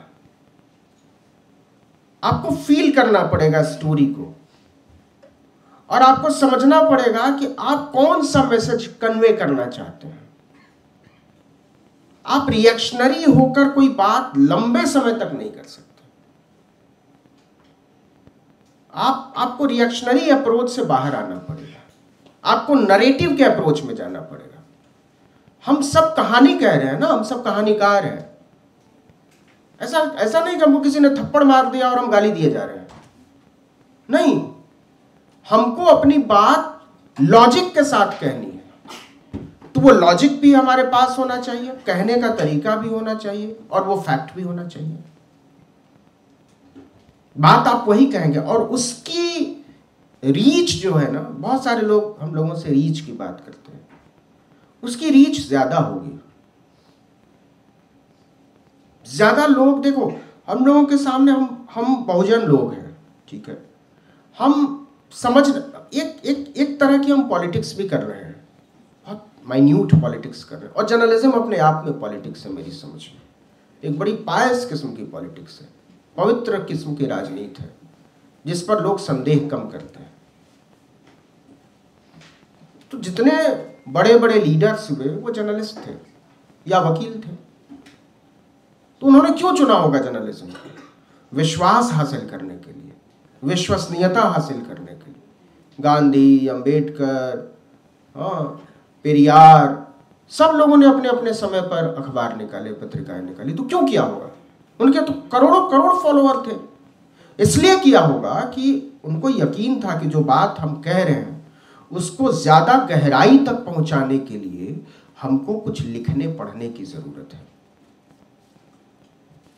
ज्यादा समय तक ये बात रहे, आप किसी चीज को ऑन रिकॉर्ड ले आए। इसलिए मैं हमेशा कहता हूं कि आदमी चिट्ठियों में बेईमान नहीं हो सकता। मुझे अच्छा याद आ गया। आप यहां से ना, आप एक काम करिए, आपको मैं एक सलाह देता हूं।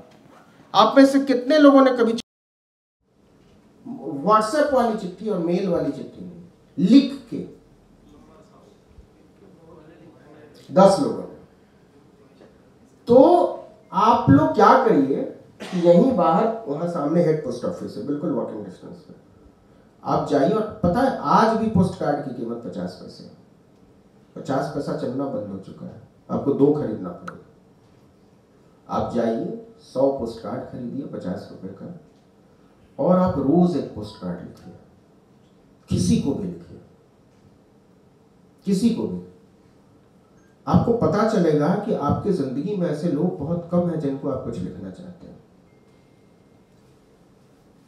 हमें लगता है कि लाखों फॉलोअर हैं, 5000 लोग फ्रेंड लिस्ट में हैं, इतनी दिन भर बातें होती हैं, फोन पर लगे रहते हैं, लेकिन जब आपको अपने दिल की बात कहनी होती है ना, तो आपके आसपास लोग नहीं होते हैं। हम दर्द के पहाड़ पर जी रहे हैं। एक आदमी के भीतर, आप एक आदमी से 5 मिनट ठीक से बात कर लीजिए, वो 6ठे मिनट में रोने लगेगा। उसके भीतर इतना दर्द है, जिसके ऊपर उसने एक प्यारी सी मुस्कान ओढ़ रखी है। पिछले 2 साल में ऐसी कई घटनाएं हुई हैं जब हम बहुत सारे ऐसे लोगों को जानते थे तो ठीक ठाक काम कर रहे थे, जिंदगी में खुश लगते थे, और एक दिन खबर आई कि उन्होंने सुसाइड कर लिया। हमको पता ही नहीं चला कि वो किस दौर से गुजर रहे थे। तो हम जो काम कर रहे हैं उसमें एक दूसरे को ताकत देना भी उसका एक हिस्सा है। और हम ताकत दे रहे हैं, ये सिर्फ हमको नहीं लगना चाहिए, ये सामने वाले को लगना चाहिए कि ये आदमी या ये लड़की हमारे लिए स्ट्रेंथ है, हमको यहां से मजबूती मिलेगी, हम जिंदगी के कमजोर पलों में यहां जा सकते हैं और हमें ये आदमी जज नहीं करेगा। हम सब जज हैं, हमारी हर चीज को लेकर, हर आदमी को लेकर अपनी एक राय है। लेकिन जब मनुष्यता के संबंध बनते हैं तो हम न्यायाधीश नहीं हो सकते। एक मनुष्य दूसरे मनुष्य से मनुष्यता के स्तर पर ही बराबरी का संवाद स्थापित कर सकता है। तो पहली लड़ाई मनुष्य बनने की है, फिर मनुष्य की कहानी सुनने की है, इसके बाद नंबर आता है मनुष्य की कहानी कहने का। घटिया लोग कभी भी अच्छी रचना नहीं लिख सकते, और अगर लिखने की कोशिश करेंगे तो पकड़े जाएंगे। बहुत कोशिश हो रही है और साहित्य में बहुत लड़ाई इस बात की चल रही है, क्योंकि ये लोग कहते हैं कि दलितों की कहानी दलित ही क्यों कहेंगे, पिछड़ों की कहानी पिछड़े ही क्यों कहेंगे। हम भी तो कह रहे हैं, हम भी तो इतने साल से कह रहे हैं, आप नहीं कह रहे क्योंकि आप मनुष्यता के स्तर पर जुड़े नहीं हैं, आप शोषक रहे हैं। आपकी पूरी परवरिश शोषित समाज से नहीं है, शोषक समाज से है। इसीलिए तुलसीराम का मुर्दैया हो या जूठन हो ओम प्रकाश वाल्मीकि का, आप जूठन पढ़ते हैं तो आप रोने लगते हैं। वो कहानी कोई उनके अलावा कोई दूसरा आदमी लिख ही नहीं सकता जिनके साथ तराव ने इतनी बेईमानी की है। तो ये बात आप भी महसूस करिए, क्योंकि आपके पास जब और अगर कोई कहता है आपकी भाषा अच्छी नहीं है, अगर कोई कहता है आपको कहना नहीं आता, अगर कोई कहता है कि आप के पास इंपैक्ट नहीं है, तो आप एक लाइन कहिए, गो टू हेल। क्यों?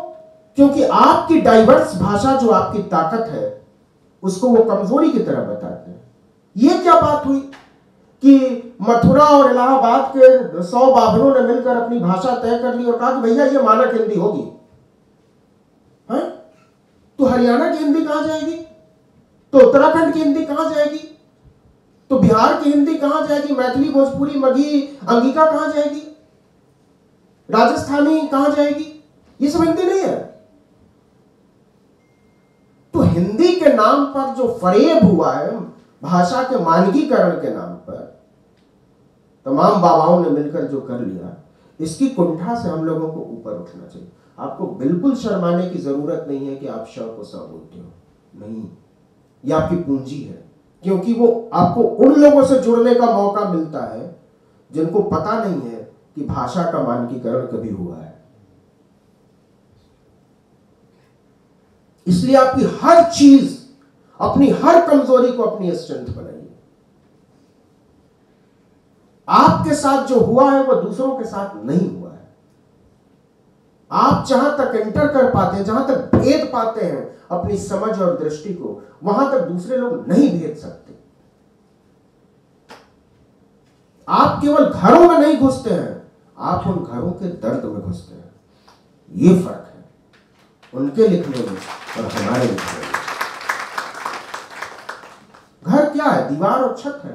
नहीं, हजारों साल की पूरी चेतना है घर,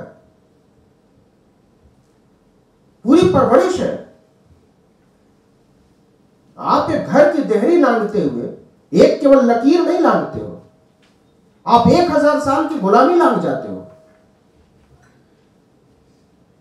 इसलिए जब भी स्क्रिप्ट की बात आए, जब भी लिखने की बात आए, जब भी कहने की बात आए, जब भी वॉइस ओवर की बात आए, आप में से हर एक आदमी स्टाइल आइकॉन हो सकता है। Can bet on this. इस कुंठा से बाहर निकल जाइए कि हमारे पास भाषा नहीं है, हमारे पास कहने का तरीका नहीं है, हमारे पास सोच समझने का तरीका नहीं है। कहां लिखा हुआ है ये सब? इसी हरकिशन सिंह सुरजीत भवन से 200 कदम की दूरी पर है गांधी पीस फाउंडेशन। आज से करीब 9-10 साल पहले, 8 साल पहले आलोक तोमर मेमोरियल लेक्चर हो रहा था। वहां बड़े बड़े संपादक आए थे, सारे, जिनका आप नाम लीजिए। भाषा पर बात हो रही थी इसी तरीके से, फुल हाउस था, 500 से ज्यादा लोग थे। मैं श्रोता की तरह वहां गया था क्योंकि मैं आलोक तोमर से जुड़ा हुआ था। मैंने उनसे बहुत कुछ सीखा।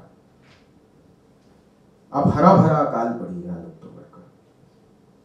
आप पी साईनाथ की किताब पढ़िए, everybody loves a good truth, उसका हिंदी तर्जुमा भी है। आप स्त्री उपेक्षिता पढ़िए, द सेकंड सेक्स, हिंदी में स्त्री उपेक्षिता, प्रभा खेतान ने बड़ा शानदार अनुवाद किया। आप अपना कमरा पढ़िए, A Room of One's Own, Virginia Woolf, और जरूर पढ़िए। सब पतली पतली किताबें हैं।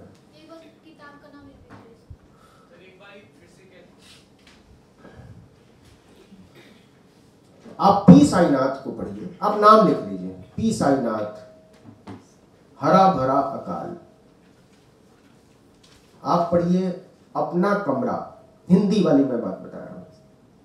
वर्जीनिया वुल्फ, अंग्रेजी में पढ़ना चाहते हैं, अ room of one's own. Virginia Woolf, संवाद प्रकाशन ने यह किताब छापी है। बस 150 रुपए में मिल जाएगी आपको, लिख लिया। Everybody loves a good truth. आप पढ़िए स्त्री उपेक्षिता। एक चीज और जो मैं जोड़ना चाहता हूं और खास तौर पर जोड़ना चाहता हूं, हम सब लोग, और जब मैं हम सब लोग कह रहा हूं तो हम सारे मर्द, और मुझे ये मानने में न शर्म आती है न झिझक होती है, हाँ खराब लगता है, लेकिन ये सच है। हम सारे मर्द, चाहे जितने प्रोग्रेसिव हो, चाहे जितने पढ़े लिखे तमीजदार दिखने की कोशिश करते हो, लेकिन सच ये है कि हम बुनियादी तौर पर औरतों के शोषक हैं। हमने बुनियादी तौर पर अपने घर की, अपने बाहर की, अपने पड़ोस की महिलाओं को ठगा है, उनके साथ बेईमानी की है, उनका शोषण किया है। ये बात कहनी इसलिए जरूरी है कि आपको अपनी भाषा में सुधार करना पड़ेगा। ये किसने बताया कि जब मैं छोटा था तो मैं खेलता था रेलगाड़ी से और मेरी छोटी बहन खेलती थी गुड़िया से। मैं खेलता था बंदूक से, वो खेलती थी झाड़ू से। किसने बताया? मैं कंकड़ फेंकता था, मेरी बहन बर्तन धोती थी। किसी ने नहीं कहा ये, उसको किसी ने नहीं कहा। इसलिए हम बड़ी सुविधाजनक तरीके से बरी कर लेते हैं अपने आप को कि हमने तो कहा नहीं ना, हमने किया नहीं। अरे तो ये हुआ कैसे? देखिए, जब तक स्त्री और पुरुष बराबर नहीं होंगे तब तक ये दुनिया बराबर हो नहीं सकती है। और मर्द होने के नाते इस दुनिया के सारे पुरुषों की जिम्मेदारी है कि वो न केवल बराबरी का अधिकार हवाले करें महिलाओं के, बल्कि उनको इस बात का एहसास कराएं कि वो बराबर है। केवल कर देने से नहीं होगा। और मेरा बहुत साफ कहना है कि इस दुनिया में जितनी भी खराब चीजें हैं, जितनी गैर बराबरी है, जितने युद्ध हैं, जितने शोषण हैं, खराब हवाएं हैं, हादसे हैं, वो सब के सब पुरुषों की वजह से है। और दुनिया में जितनी भी खूबसूरत चीजें हैं, चाहे तमीज हो, चाहे मनुष्यता हो, चाहे बराबरी हो, चाहे फूल हो, चाहे पोखर हो, चाहे रंग हो, चाहे बादलों की खुशबू हो, सब के सब सिर्फ और सिर्फ महिलाओं की वजह से।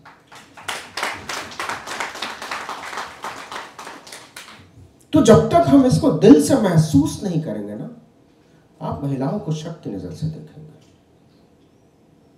इस खराब लत से बाहर आने की जरूरत है। और जब आप ऐसा महसूस करेंगे ना, तो आप खुद ही आप देखेंगे कि आपकी भाषा बड़ी मुलायम, बड़ी आप जब अपने आप को बदलते हो, आपकी भाषा में दिखेगा।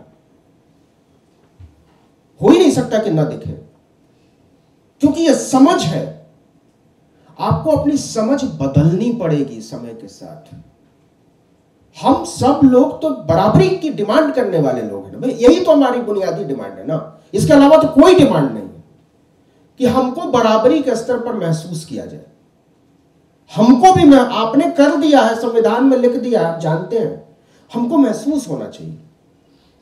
इसी तरीके से ये बराबरी, यही सारी बराबरी जो है ना, जिस दिन इस दुनिया में आदमी और आदमी, आदमी और औरत, मनुष्य और पशु सब बराबर हो जाएंगे, इस दुनिया की सारी दीवारें टूट जाएंगी। आप ये सब लिख पाएंगे, है ना। इसीलिए जब आपको मैं एक कहानी सुनाता हूं, आपको बड़ा अजीब लगेगा, लेकिन यही सच है कि हमारे आसपास के लोग संवेदना के स्तर पर चीजों को महसूस नहीं करते, इसलिए उनको अच्छे लिखने पढ़ने के लिए भी उस दुनिया में जाना पड़ता है जिसको वो गालियां देते हैं।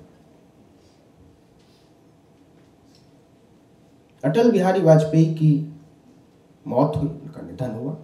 बड़े नेता थे, राजनीति अपनी जगह, सब चैनलों ने ऑबिचुअरी चलाई, हमने भी ऑबिचुअरी लिखा। तब मैं आज तक में हुआ करता था।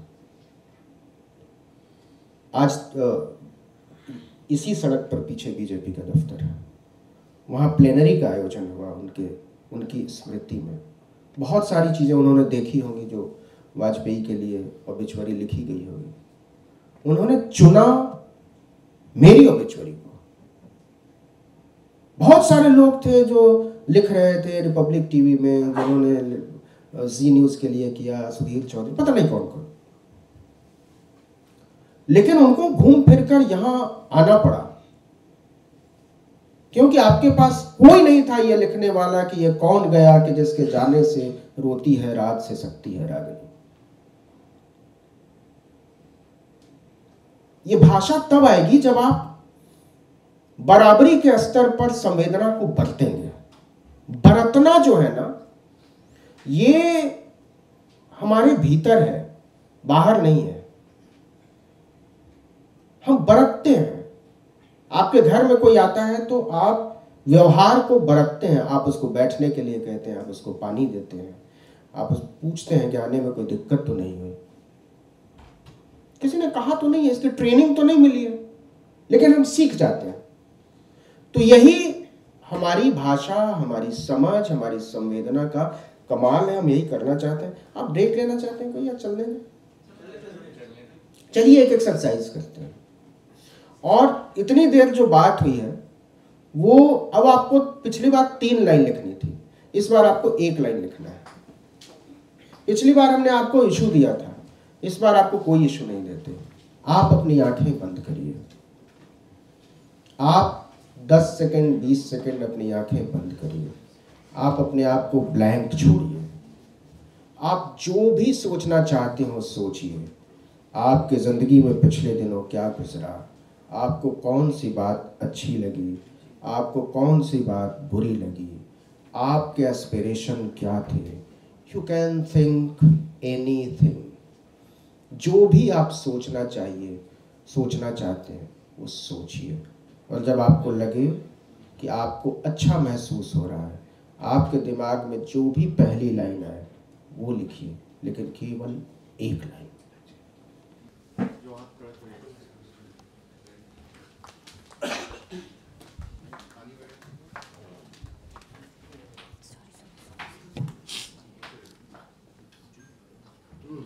ट्रेन के अंदर वो अजनबी अगर ना होता तो मैं आज जहां आपके बीच हूं यहां ना होता।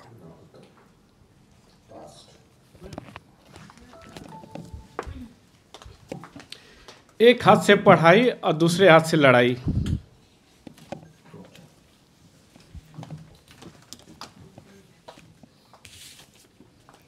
हमने अभी तक बहुत समय बर्बाद कर दिया, अब नहीं करेंगे।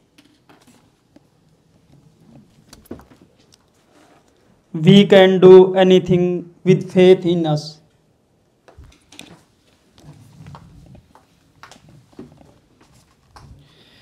क्या एक सवर्ण ब्राह्मणवाद की बेड़ियों को कभी नहीं तोड़ सकता? फंसा हुआ महसूस करता हूँ।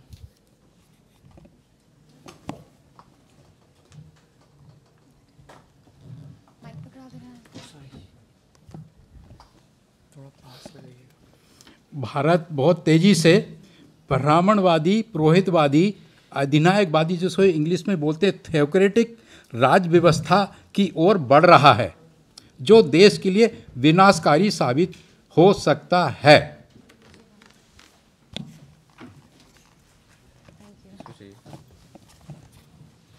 सबक जिंदगी जीने का और सीखने का। माइक।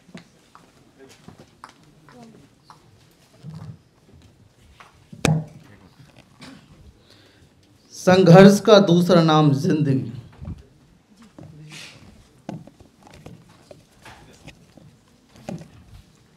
इसके पहले हम समझ बैठे थे कि मैं जो काम कर रहा हूँ 100% कर रहा हूँ, लेकिन यहाँ आने के बाद पता चला है कि वो काम मैं 0% भी नहीं कर रहा था।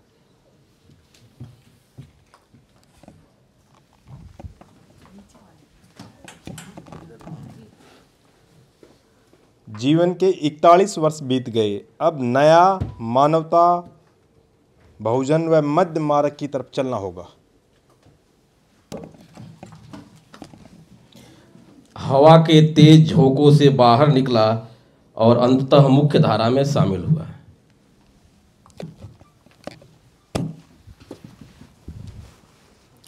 जीवन में संघर्ष करने से कभी पीछे मत हटिए, क्योंकि संघर्ष ही व्यक्ति को मजबूत बनाता है।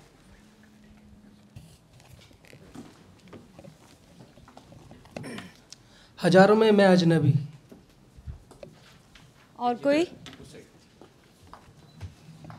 सर जय भीम।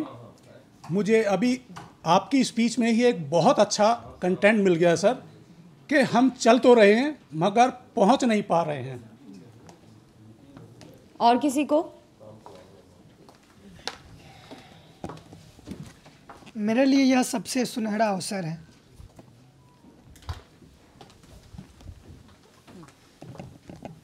अगर आप लाइफ में जो है सक्सेस होना चाहते हैं तो आपको मोस्ट इम्पॉर्टेंट है कि आपको अपने नॉलेज को दिन प्रतिदिन बढ़ाना पड़ेगा और आपको जो है किताबों को पढ़ना पड़ेगा। माइक। सोचा था दिल्ली स्वर्ग होगी, सफाई होगी, पर सफाई कर्मियों की जिंदगी भी बदली होगी। और किसी को?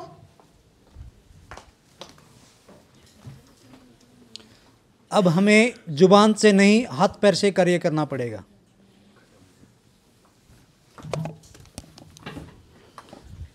बचपन में अपने अभाव को अपनी नियति मान लेने के भाव ने पीछे बहुत कुछ यूँ छोड़ दिया, जैसे एक नदी अपने पीछे बहुत कुछ छोड़ जाती है और बढ़ जाती है नए आयामों की ओर। और किसी को? ठीक है, इस एक्सरसाइज को कहते हैं ओरिजिनलिटी एक्सरसाइज। आप तब मौलिक होते हैं जब आपको खुला छोड़ दिया जाए, आप किसी दबाव से मुक्त हो जाए। तो जब आप बहुत कंटेंट को लेकर प्रेशर में रहेंगे, अब देखिए कितनी सारी बात आ गई, पढ़ाई, लड़ाई, समय बर्बाद नहीं करेंगे, we can do anything, Bharat तेजी से थियोक्रेटिक हो रहा है, सबक जिंदगी के, संघर्ष 100% नहीं 0%, मध्य मार्ग, हवा के तेज झोंके, हजारों में मैं अजनबी, सबसे सुनहरा अवसर, सक्सेस, सफाई कर्मी, जुबान नहीं, हाथ पैर, अभाव मेरी नियति नहीं, कोई मेरी नहीं खाया एक दूसरे से। इसका मतलब ये है कि किसी को किसी की नकल करने की जरूरत ही नहीं है। नकल करने के लिए आपको ट्रेनिंग लेनी पड़ रही है, ओरिजिनल तो आप हैं, तो आप ओरिजिनली रहिए ना, जो चीज आपके पास ऑलरेडी है, मुफ्त में है, आप वही रहिए। किसी की तरह बनने की, किसी की तरह बोलने की, किसी की तरह लिखने की कोशिश ही नहीं करनी है। आप अपनी तरह बोलिए, आप अपनी तरह लिखिए, आप अपने तरीके से सोचिए। कई बार हम लोगों को ऐसा लगता है, हमारा कैमरामैन या हमारा ट्रेनी स्टाफ ऐसे ऐसे आइडियाज लेकर आता है, खुद पर लगता है यार मैं क्यों नहीं सोच पाया, लेकिन वो सोचता है। क्यों? क्योंकि वो बहुत दबाव में नहीं है, हम बहुत दबाव में हैं, प्रेशर में हैं, इसलिए हमारे भीतर ओरिजिनलिटी की कमी आ गई। जब भी आपको लगे कि आपके शब्द कम पढ़ने लगे हैं, मैं अपने साथ ऐसा करता हूँ, जब मुझे लगता है कि मैं बहुत रिपीटेटिव हो रहा हूँ, मैं 2-3 दिन छुट्टी लेता हूँ, मैं खाली पढ़ता हूँ, अच्छा खाना खाता हूँ, बहुत कम लोगों से मिलता हूँ, सोचता हूँ और वर्ड्स के नोट्स बनाता हूँ। आपको पता है, आप अपनी पूरी जिंदगी में, लिंग्विस्टिक वाले आपको बताएंगे, पूरी जिंदगी में 300 शब्दों का इस्तेमाल करते हैं, तब जब आप ब्रिलियंट हैं। अदरवाइज 100-150 में आपका काम चल जाता है। आप एक करके देखिएगा कि सुबह से आपने जो जो शब्द बोले हैं वो लिखिए, 100 भी नहीं पहुंचेगा।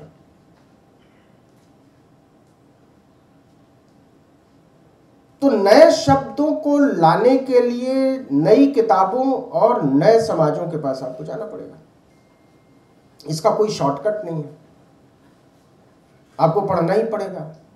अलग अलग तरह आप अगर हरियाणा में रहते हैं तो आप बिहार के लोगों की कहानियाँ पढ़िए, उनकी किताबें पढ़िए। अगर आप पंजाब में रहते हैं तो आप बंगाली लिटरेचर पढ़िए, या आप असमिया लिटरेचर पढ़िए, आप अनुवादित साहित्य पढ़िए, कुछ भी पढ़िए।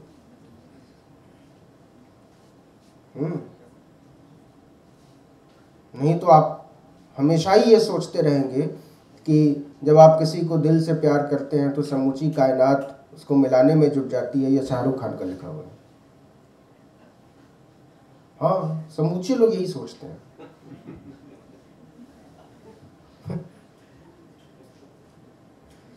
मैजिकल रियलिज्म एक चीज है, जो आखिरी चीज मैं कहना चाहता हूं, जादुई यथार्थवाद।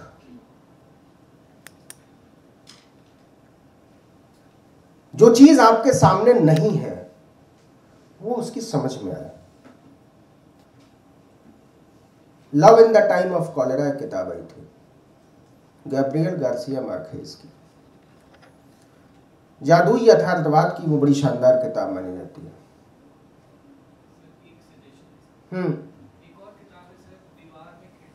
हाँ, विनोद कुमार शुक्ल की। यस, विनोद कुमार शुक्ल हिंदी में उसको लेकर आए। ट्रू। तो लेकिन जब आप राग दरबारी पढ़ेंगे और जब आप पढ़ेंगे कि ट्रक जो है समझ में नहीं आता था सामने से देखने के बाद कि वो दाएं खड़ा है या बाएं खड़ा है, और उसकी हालत को देखकर ऐसा लगता था कि उसका जन्म ही सड़कों का बलात्कार करने के लिए हुआ है। तो जहां आप जितना जाएंगे, और बड़ा अच्छा नाम लिया, उतना आपको समझ में आएगा। अब जादुई यथार्थवाद क्या है, हिंदी में हम कैसे उसका स्क्रिप्ट में इस्तेमाल करें। जैसे हाथरस में एक घटना हुई थी एक दलित बच्ची के साथ, सब लोग रिपोर्ट कर रहे थे। उसकी रिपोर्टिंग का जो तरीका था, बहुत सारे लोगों को मैं क्लोजली फॉलो कर रहा था। एक्सेस किसी का नहीं था अंदर जाने का बहुत दिनों तक। तो इसको कैसे आप रिपोर्ट करेंगे फील्ड से, और कैसे उसको स्क्रिप्ट में लिखेंगे।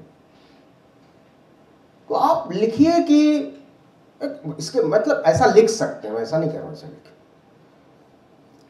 कि बुलंदशहर की तरफ जाती हुई 120 फुट की सड़क का 90वां मील आने के बाद एक पतला सा रास्ता बाईं तरफ मुड़ता है।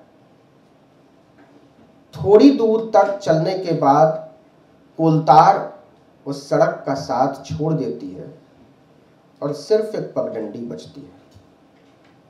इस पगडंडी पर पिछले 20 सालों में मिलाकर जितनी गाड़ियां नहीं दौड़ी हैं, उतनी पिछले 20 दिनों में दौड़ गई हैं।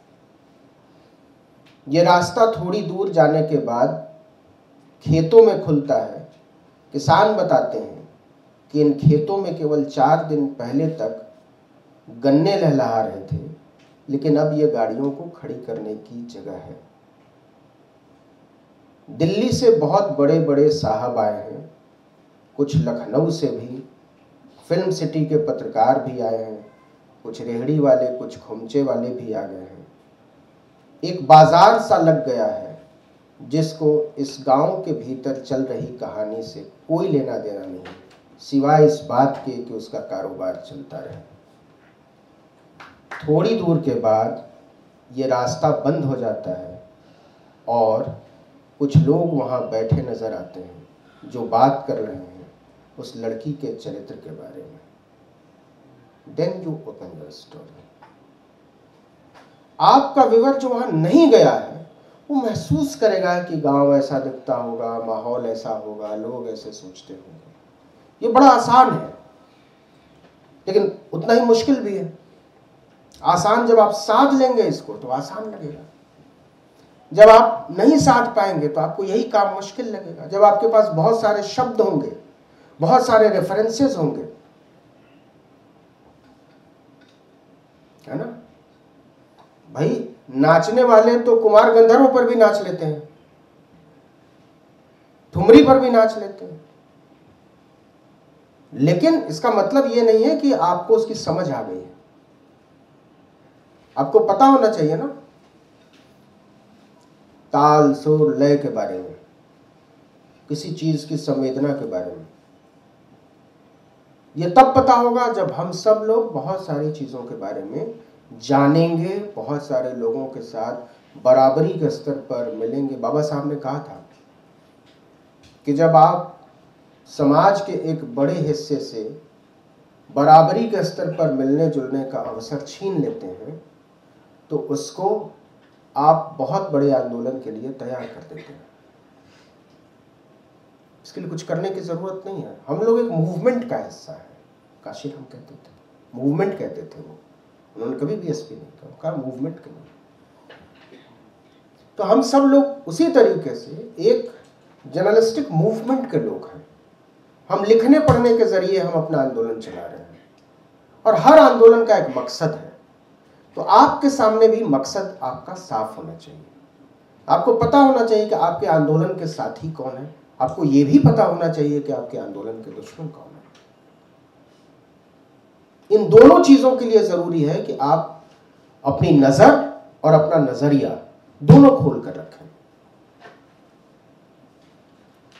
अब बचता है हम लोगों के पास 10 मिनट, तो 10 मिनट में ओपन हाउस करते हैं। आपके पास कोई सवाल है तो पूछिए।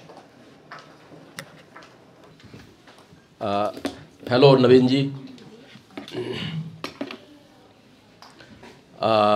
मैं professor H D Bharati Jhansi से हूँ और मैं पत्रकारिता से नहीं जुड़ा हूँ। मैं तो बॉटनी का प्रोफेसर हूँ और यहाँ ऑडियंस के रूप में आप लोगों के बीच में मैं आया हूँ। सर मैं टोकता हूँ आपको, एक चीज मैं जो जोड़नी थी मैं जोड़ दे रहा हूँ, इसी बहाने आपने बड़ा अच्छा याद दिलाया। दुनिया में जर्नलिज्म से अच्छा कोई पेशा नहीं है, आपको पता है। आपने कहा ना कि मैं बॉटनी से जुड़ा हुआ हूं, इसको क्यों इंटरडिसिप्लिनरी बनाया गया?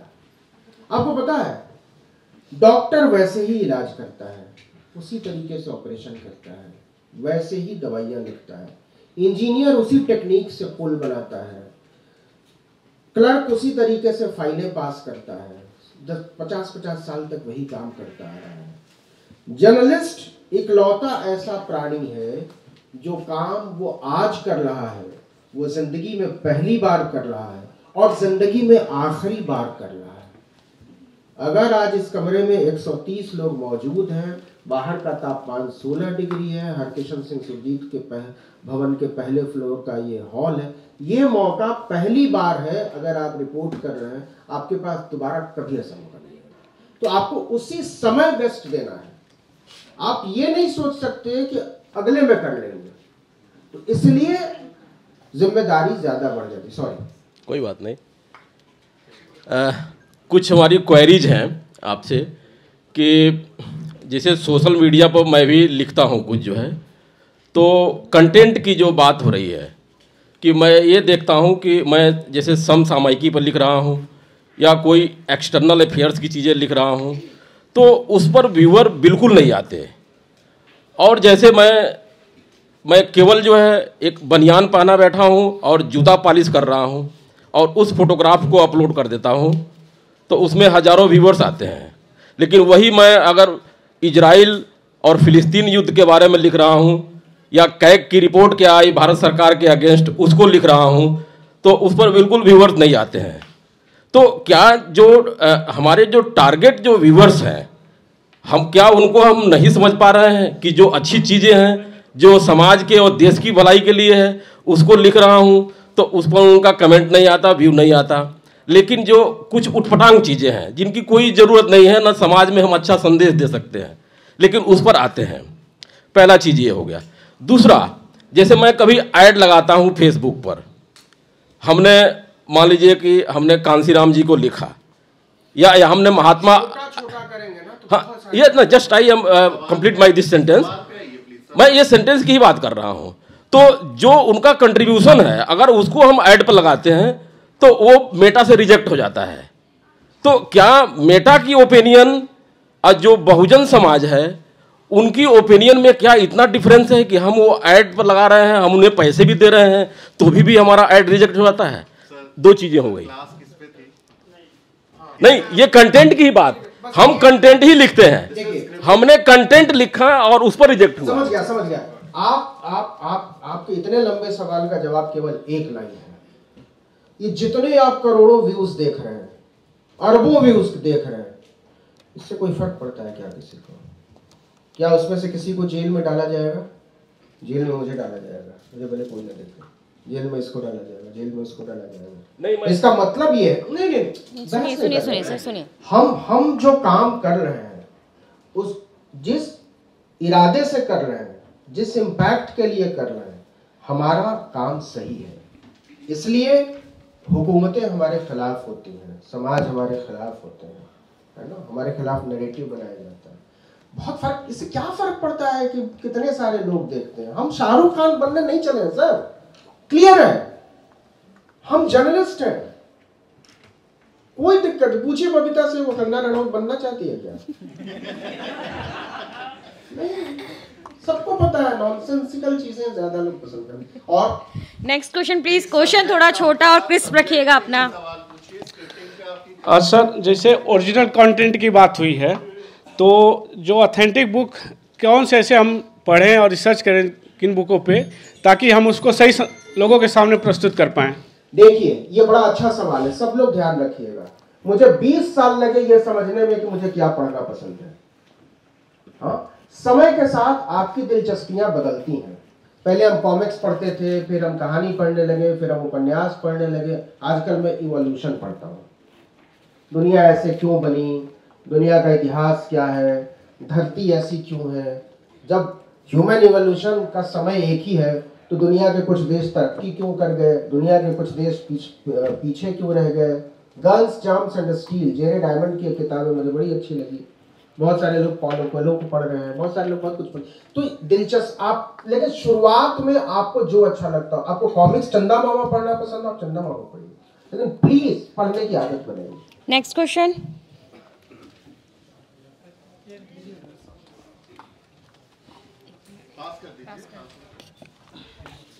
सर, आप बोले थे कि कंटेंट को मतलब व्यूअर्स को पहचाने, जैसे हम कैसे पता करेंगे कि हमारा व्यूअर क्या देखना चाहता है, इस पे सर थोड़ा बता दीजिए। आपको बहुत अच्छा सवाल है। आपको व्यूअर्स के पास जाना पड़ेगा। अगर हमारा क्लेम यही है ना, हम जिस समाज की कहानी कह रहे हैं हम उस समाज को जानते हैं, यही इकलौता क्लेम है ना। बहुजनों में और बाकियों में अंतर जो है, तो जिस समाज को हम जानते हैं उस समाज को जानने में यह शामिल है कि उस समाज की जरूरतें क्या है। उसके लिए उसको देखो, IEC 3 चीजें जरूरी होती हैं जर्नलिज्म में, इंफॉर्मेशन, एजुकेशन और कम्युनिकेशन। कम्युनिकेशन आखिरी है, इंफॉर्मेशन पहला है और एजुकेशन को बीच में रखा गया है। अगर आपका कंटेंट देखने के बाद आपका व्यूअर, आपका लिसनर अपने आप को एनरिच नहीं महसूस कर रहा है, एजुकेटेड नहीं महसूस कर रहा है, तो आपके कंटेंट का मकसद पूरा नहीं है। सर जैसे कि हमारी एक क्राइटेरिया है कि हम एक कम्युनिटी रिपोर्टर हैं और उसी हिसाब से हमें देखने वाले व्यूअर्स हैं, तो उसके लिए क्या कौन कौन सी ज़रूरी किताबें हैं जो कि हमें पढ़ना ज़रूरी है? जब हम फील्ड में जाते हैं तो चीज़ें वो सवाल उन्हें फेस करना पड़ता है, पहला सवाल। और दूसरा सवाल ये है कि स्क्रिप्ट लिखते समय कौन कौन सी मुख्य बातें ध्यान में रखें? पहला तो ये कि देखिए कम्युनिटी रिपोर्टिंग जो है ना वो बड़ी जिम्मेदारी का काम है, और हम लोग जो धारणा बनाते हैं किसी समाज के बारे में, किसी समूह के बारे में, उसके पीछे कम्युनिटी रिपोर्टर्स का बड़ा योगदान होता है, क्योंकि हम ये मानते हैं कि वो फर्स्ट हैंड इंफॉर्मेशन ला रहे हैं। हम हमारे लिए संभव नहीं है कि मैं रांची के किसी या झारखंड के किसी गांव में जाकर वहाँ 4 दिन बिताकर फिर उस समाज को समझूं। प्राइमरी सोर्स ऑफ इंफॉर्मेशन और सेकेंडरी सोर्स ऑफ इंफॉर्मेशन, 2 तरह के इंफॉर्मेशन सोर्सेज होते हैं। तो जैसे आपकी तरह के लोग हैं वो हम लोगों के लिए प्राइमरी सोर्स ऑफ इंफॉर्मेशन होता है, आपका काम बहुत महत्वपूर्ण है। तो उस नजरिए से अगर आप दरअसल आप अपने सोर्सेस को, जिस समाज में आप जा रहे हैं उससे कुछ ले रहे हैं, लेकिन कुछ देने की जिम्मेदारी भी आपकी है। तो वो समाज कैसा है, अगर वो एजुकेशनल बैकवर्डनेस है तो आप उनको उस समाज के लोगों से जुड़ी हुई किताबें, आप महापुरुषों की कहानियां दे सकते हैं। अगर लिटरेरी रुझान का कोई आदमी है तो आप लिटरेरी रुझान की बातें कर सकते हैं। आप अगर वहाँ के लोग पॉलिटिकली बड़े जागरूक हैं तो आप एक डिबेट की बात कर सकते हैं। आप कोई ऐसा समूह बना सकते हैं जो आपस में वीकली तौर पर या महीने में एक बार बैठकर बहस कर सकें और आप उसको कोऑर्डिनेट कर सकें, वो आपके लिए एक अच्छा कंटेंट भी होगा। तो ये सब। दूसरा सवाल क्या था? स्क्रिप्ट लिखते समय मैंने बताया था कि देखिए भाषा, फैक्ट और आपके कहने का तरीका, तलफ्फुज़, ये 3 चीज अगर आपके पास है और आप उसको साध लेते हो तो फिर आप हैं। अगला सवाल।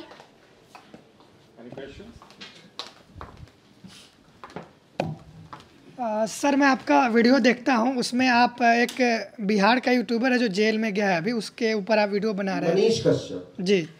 तो उस वीडियो में जो आप लैंग्वेज यूज़ करते हैं उसमें लुच्चा, लफंगा, महामूर्ख, दंगाई, तो क्या इन शब्दों का हम प्रयोग कर सकते हैं मतलब वीडियो में? ये आपने बड़ा जरूरी सवाल। देखिए ये आप ही का सवाल नहीं है, बहुत बड़े बड़े विद्वान भी मुझसे पूछते हैं, विश्वविद्यालयों के अध्यापक और तरह तरह के लोग। देखिए ऐसा है कि आपके जीवन में एक समय ऐसा आता है और आप अपने आप को वहां पहुंचा लेते हैं जहां आप कुछ शब्दों का इस्तेमाल इसलिए नहीं करते हैं कि आपको दूसरे शब्द आते नहीं हैं।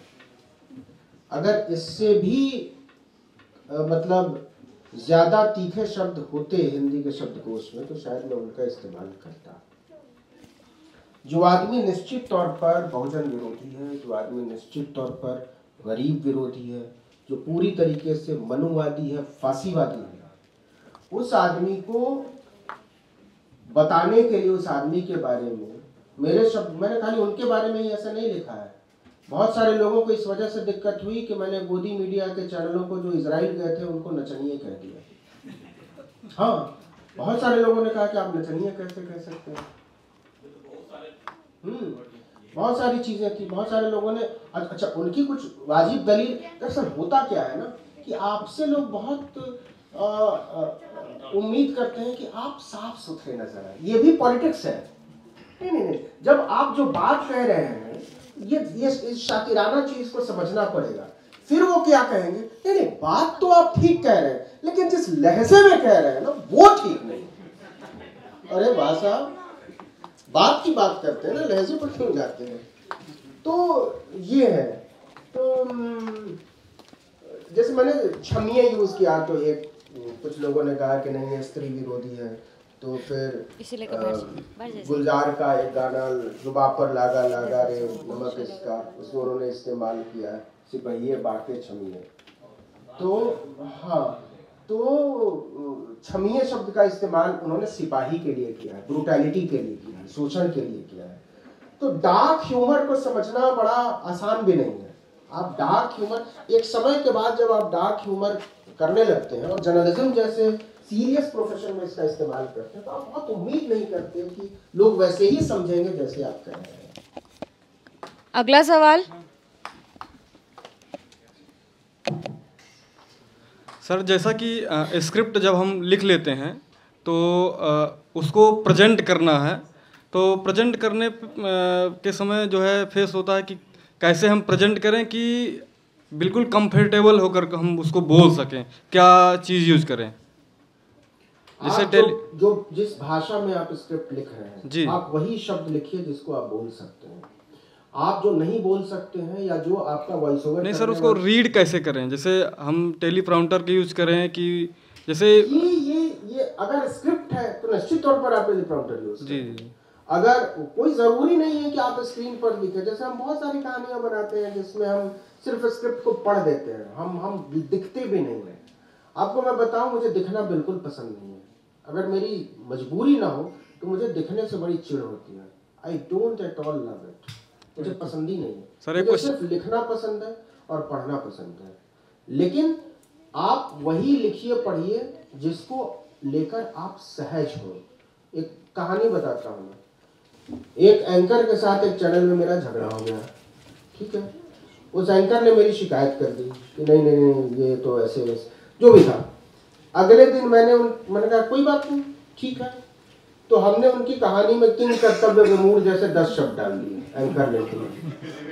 हाँ, अब वो उनकी इतनी फजियत हो गई, आकर उन्हें हाथ जोड़ दिए, ये क्या है? बोला इतनी बताओ, इतना अच्छा शब्द है किंग कर्तव्य विमूढ़, what do you mean king come king come king कम।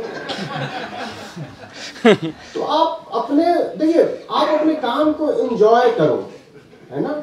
उसको बहुत मतलब ऐसे करने की जरूरत है। आपको सुमित को देखिए मजा लेता है ना, इसको अच्छा लगता है इसलिए करता है। जो चीज आपको अच्छा नहीं लगेगा, उस अच्छा क्यों नहीं लगेगा? क्योंकि आप उस चीज से कन्विंस्ड नहीं है। सर, एक क्वेश्चन चीज करेंगे, किसी और को दे दीजिए। एक क्वेश्चन सर। हाँ सर, जैसे आर्टिकल 19 जो है फ्रीडम ऑफ स्पीच हमको देता है, तो जो हम पत्रकारिता करते हैं या बोलते हैं, कहते हैं, वीडियो बनाते हैं, तो इसी के तहत हम बोल सकते हैं पूर्ण आज़ादी है कि कुछ और भी एडिशनल होना चाहिए? नहीं, इतना काफी है। और ये कोई जर्नलिस्ट को मिली हुई आज़ादी नहीं है, भारत के आम नागरिक को मिली हुई आज़ादी। अगला सवाल।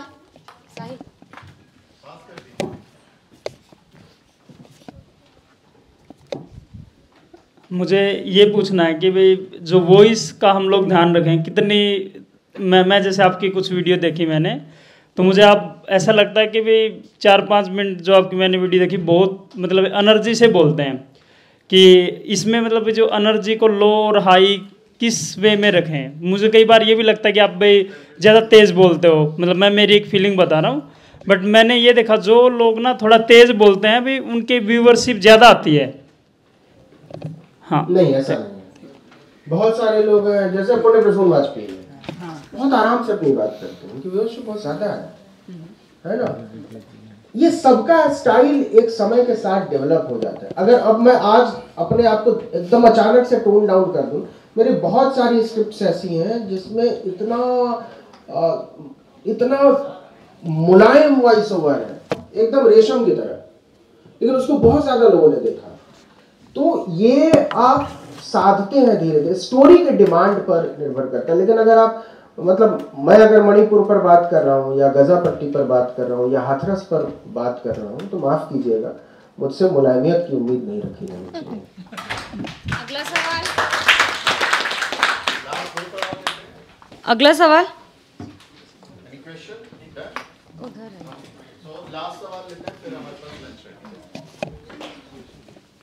सर, भाषा पर बात चल रही है। ज़्यादातर हम जितने भी लोग यहाँ पे जमावड़ा जो जुड़ा है, वो अलग अलग जगह से, कई लोग रीजनल जिनकी हिंदी उतनी शायद अच्छी नहीं है, जैसे आपने कहा था शाह को शाह बोल देते हैं, या विनोद को विनोद बोल देंगे, विजय को विजय बोल देंगे।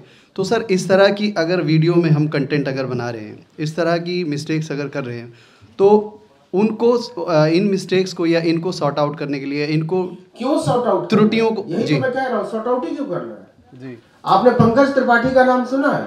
जी। आपने उनकी डायलॉग डिलीवरी देखी है? जी जी। वो देसी लगते हैं, उसको उन्होंने यूएसपी बना लिया, है ना।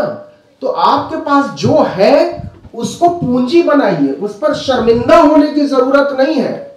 Don't feel ashamed of anything you have। बहुत बहुत शुक्रिया। थैंक यू सर के लिए।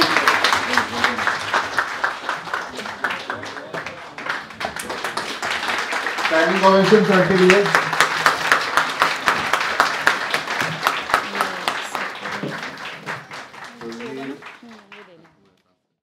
साथियों, अगर आपको द न्यूज वीक का काम पसंद है और आप चाहते हैं कि हम यूं ही अम्बेडकरवादी पत्रकारिता करते रहें, तो हमारी आर्थिक मदद जरूर करें। आप अपनी स्क्रीन पर दिखाई दे रहे इस QR कोड को स्कैन करें और न्यूज वीक फाउंडेशन के खाते में अपनी दान की राशि भेजें। QR कोड के अलावा आप UPI के जरिए भी मदद कर सकते हैं। आप हमारी UPI ID newsweek@YesBank पर भी मदद भेज सकते हैं। इसके अलावा आप हमारे अकाउंट में भी मदद भेज सकते हैं। खाते का नाम है news week foundation, account number है 02358800000640। IFSC कोड है YesB000235। बैंक का नाम यस बैंक है और ब्रांच है नेहरू पैलेस, दिल्ली। आप डोनेशन के एवज में इनकम टैक्स में भी छूट पा सकते हैं। डोनेशन की रसीद पाने के लिए ट्रांजैक्शन का स्क्रीनशॉट हमें भेजें। टाइप करें डोनेशन स्पेस आपका नाम और हमें 8595794224 पर व्हाट्सएप करें।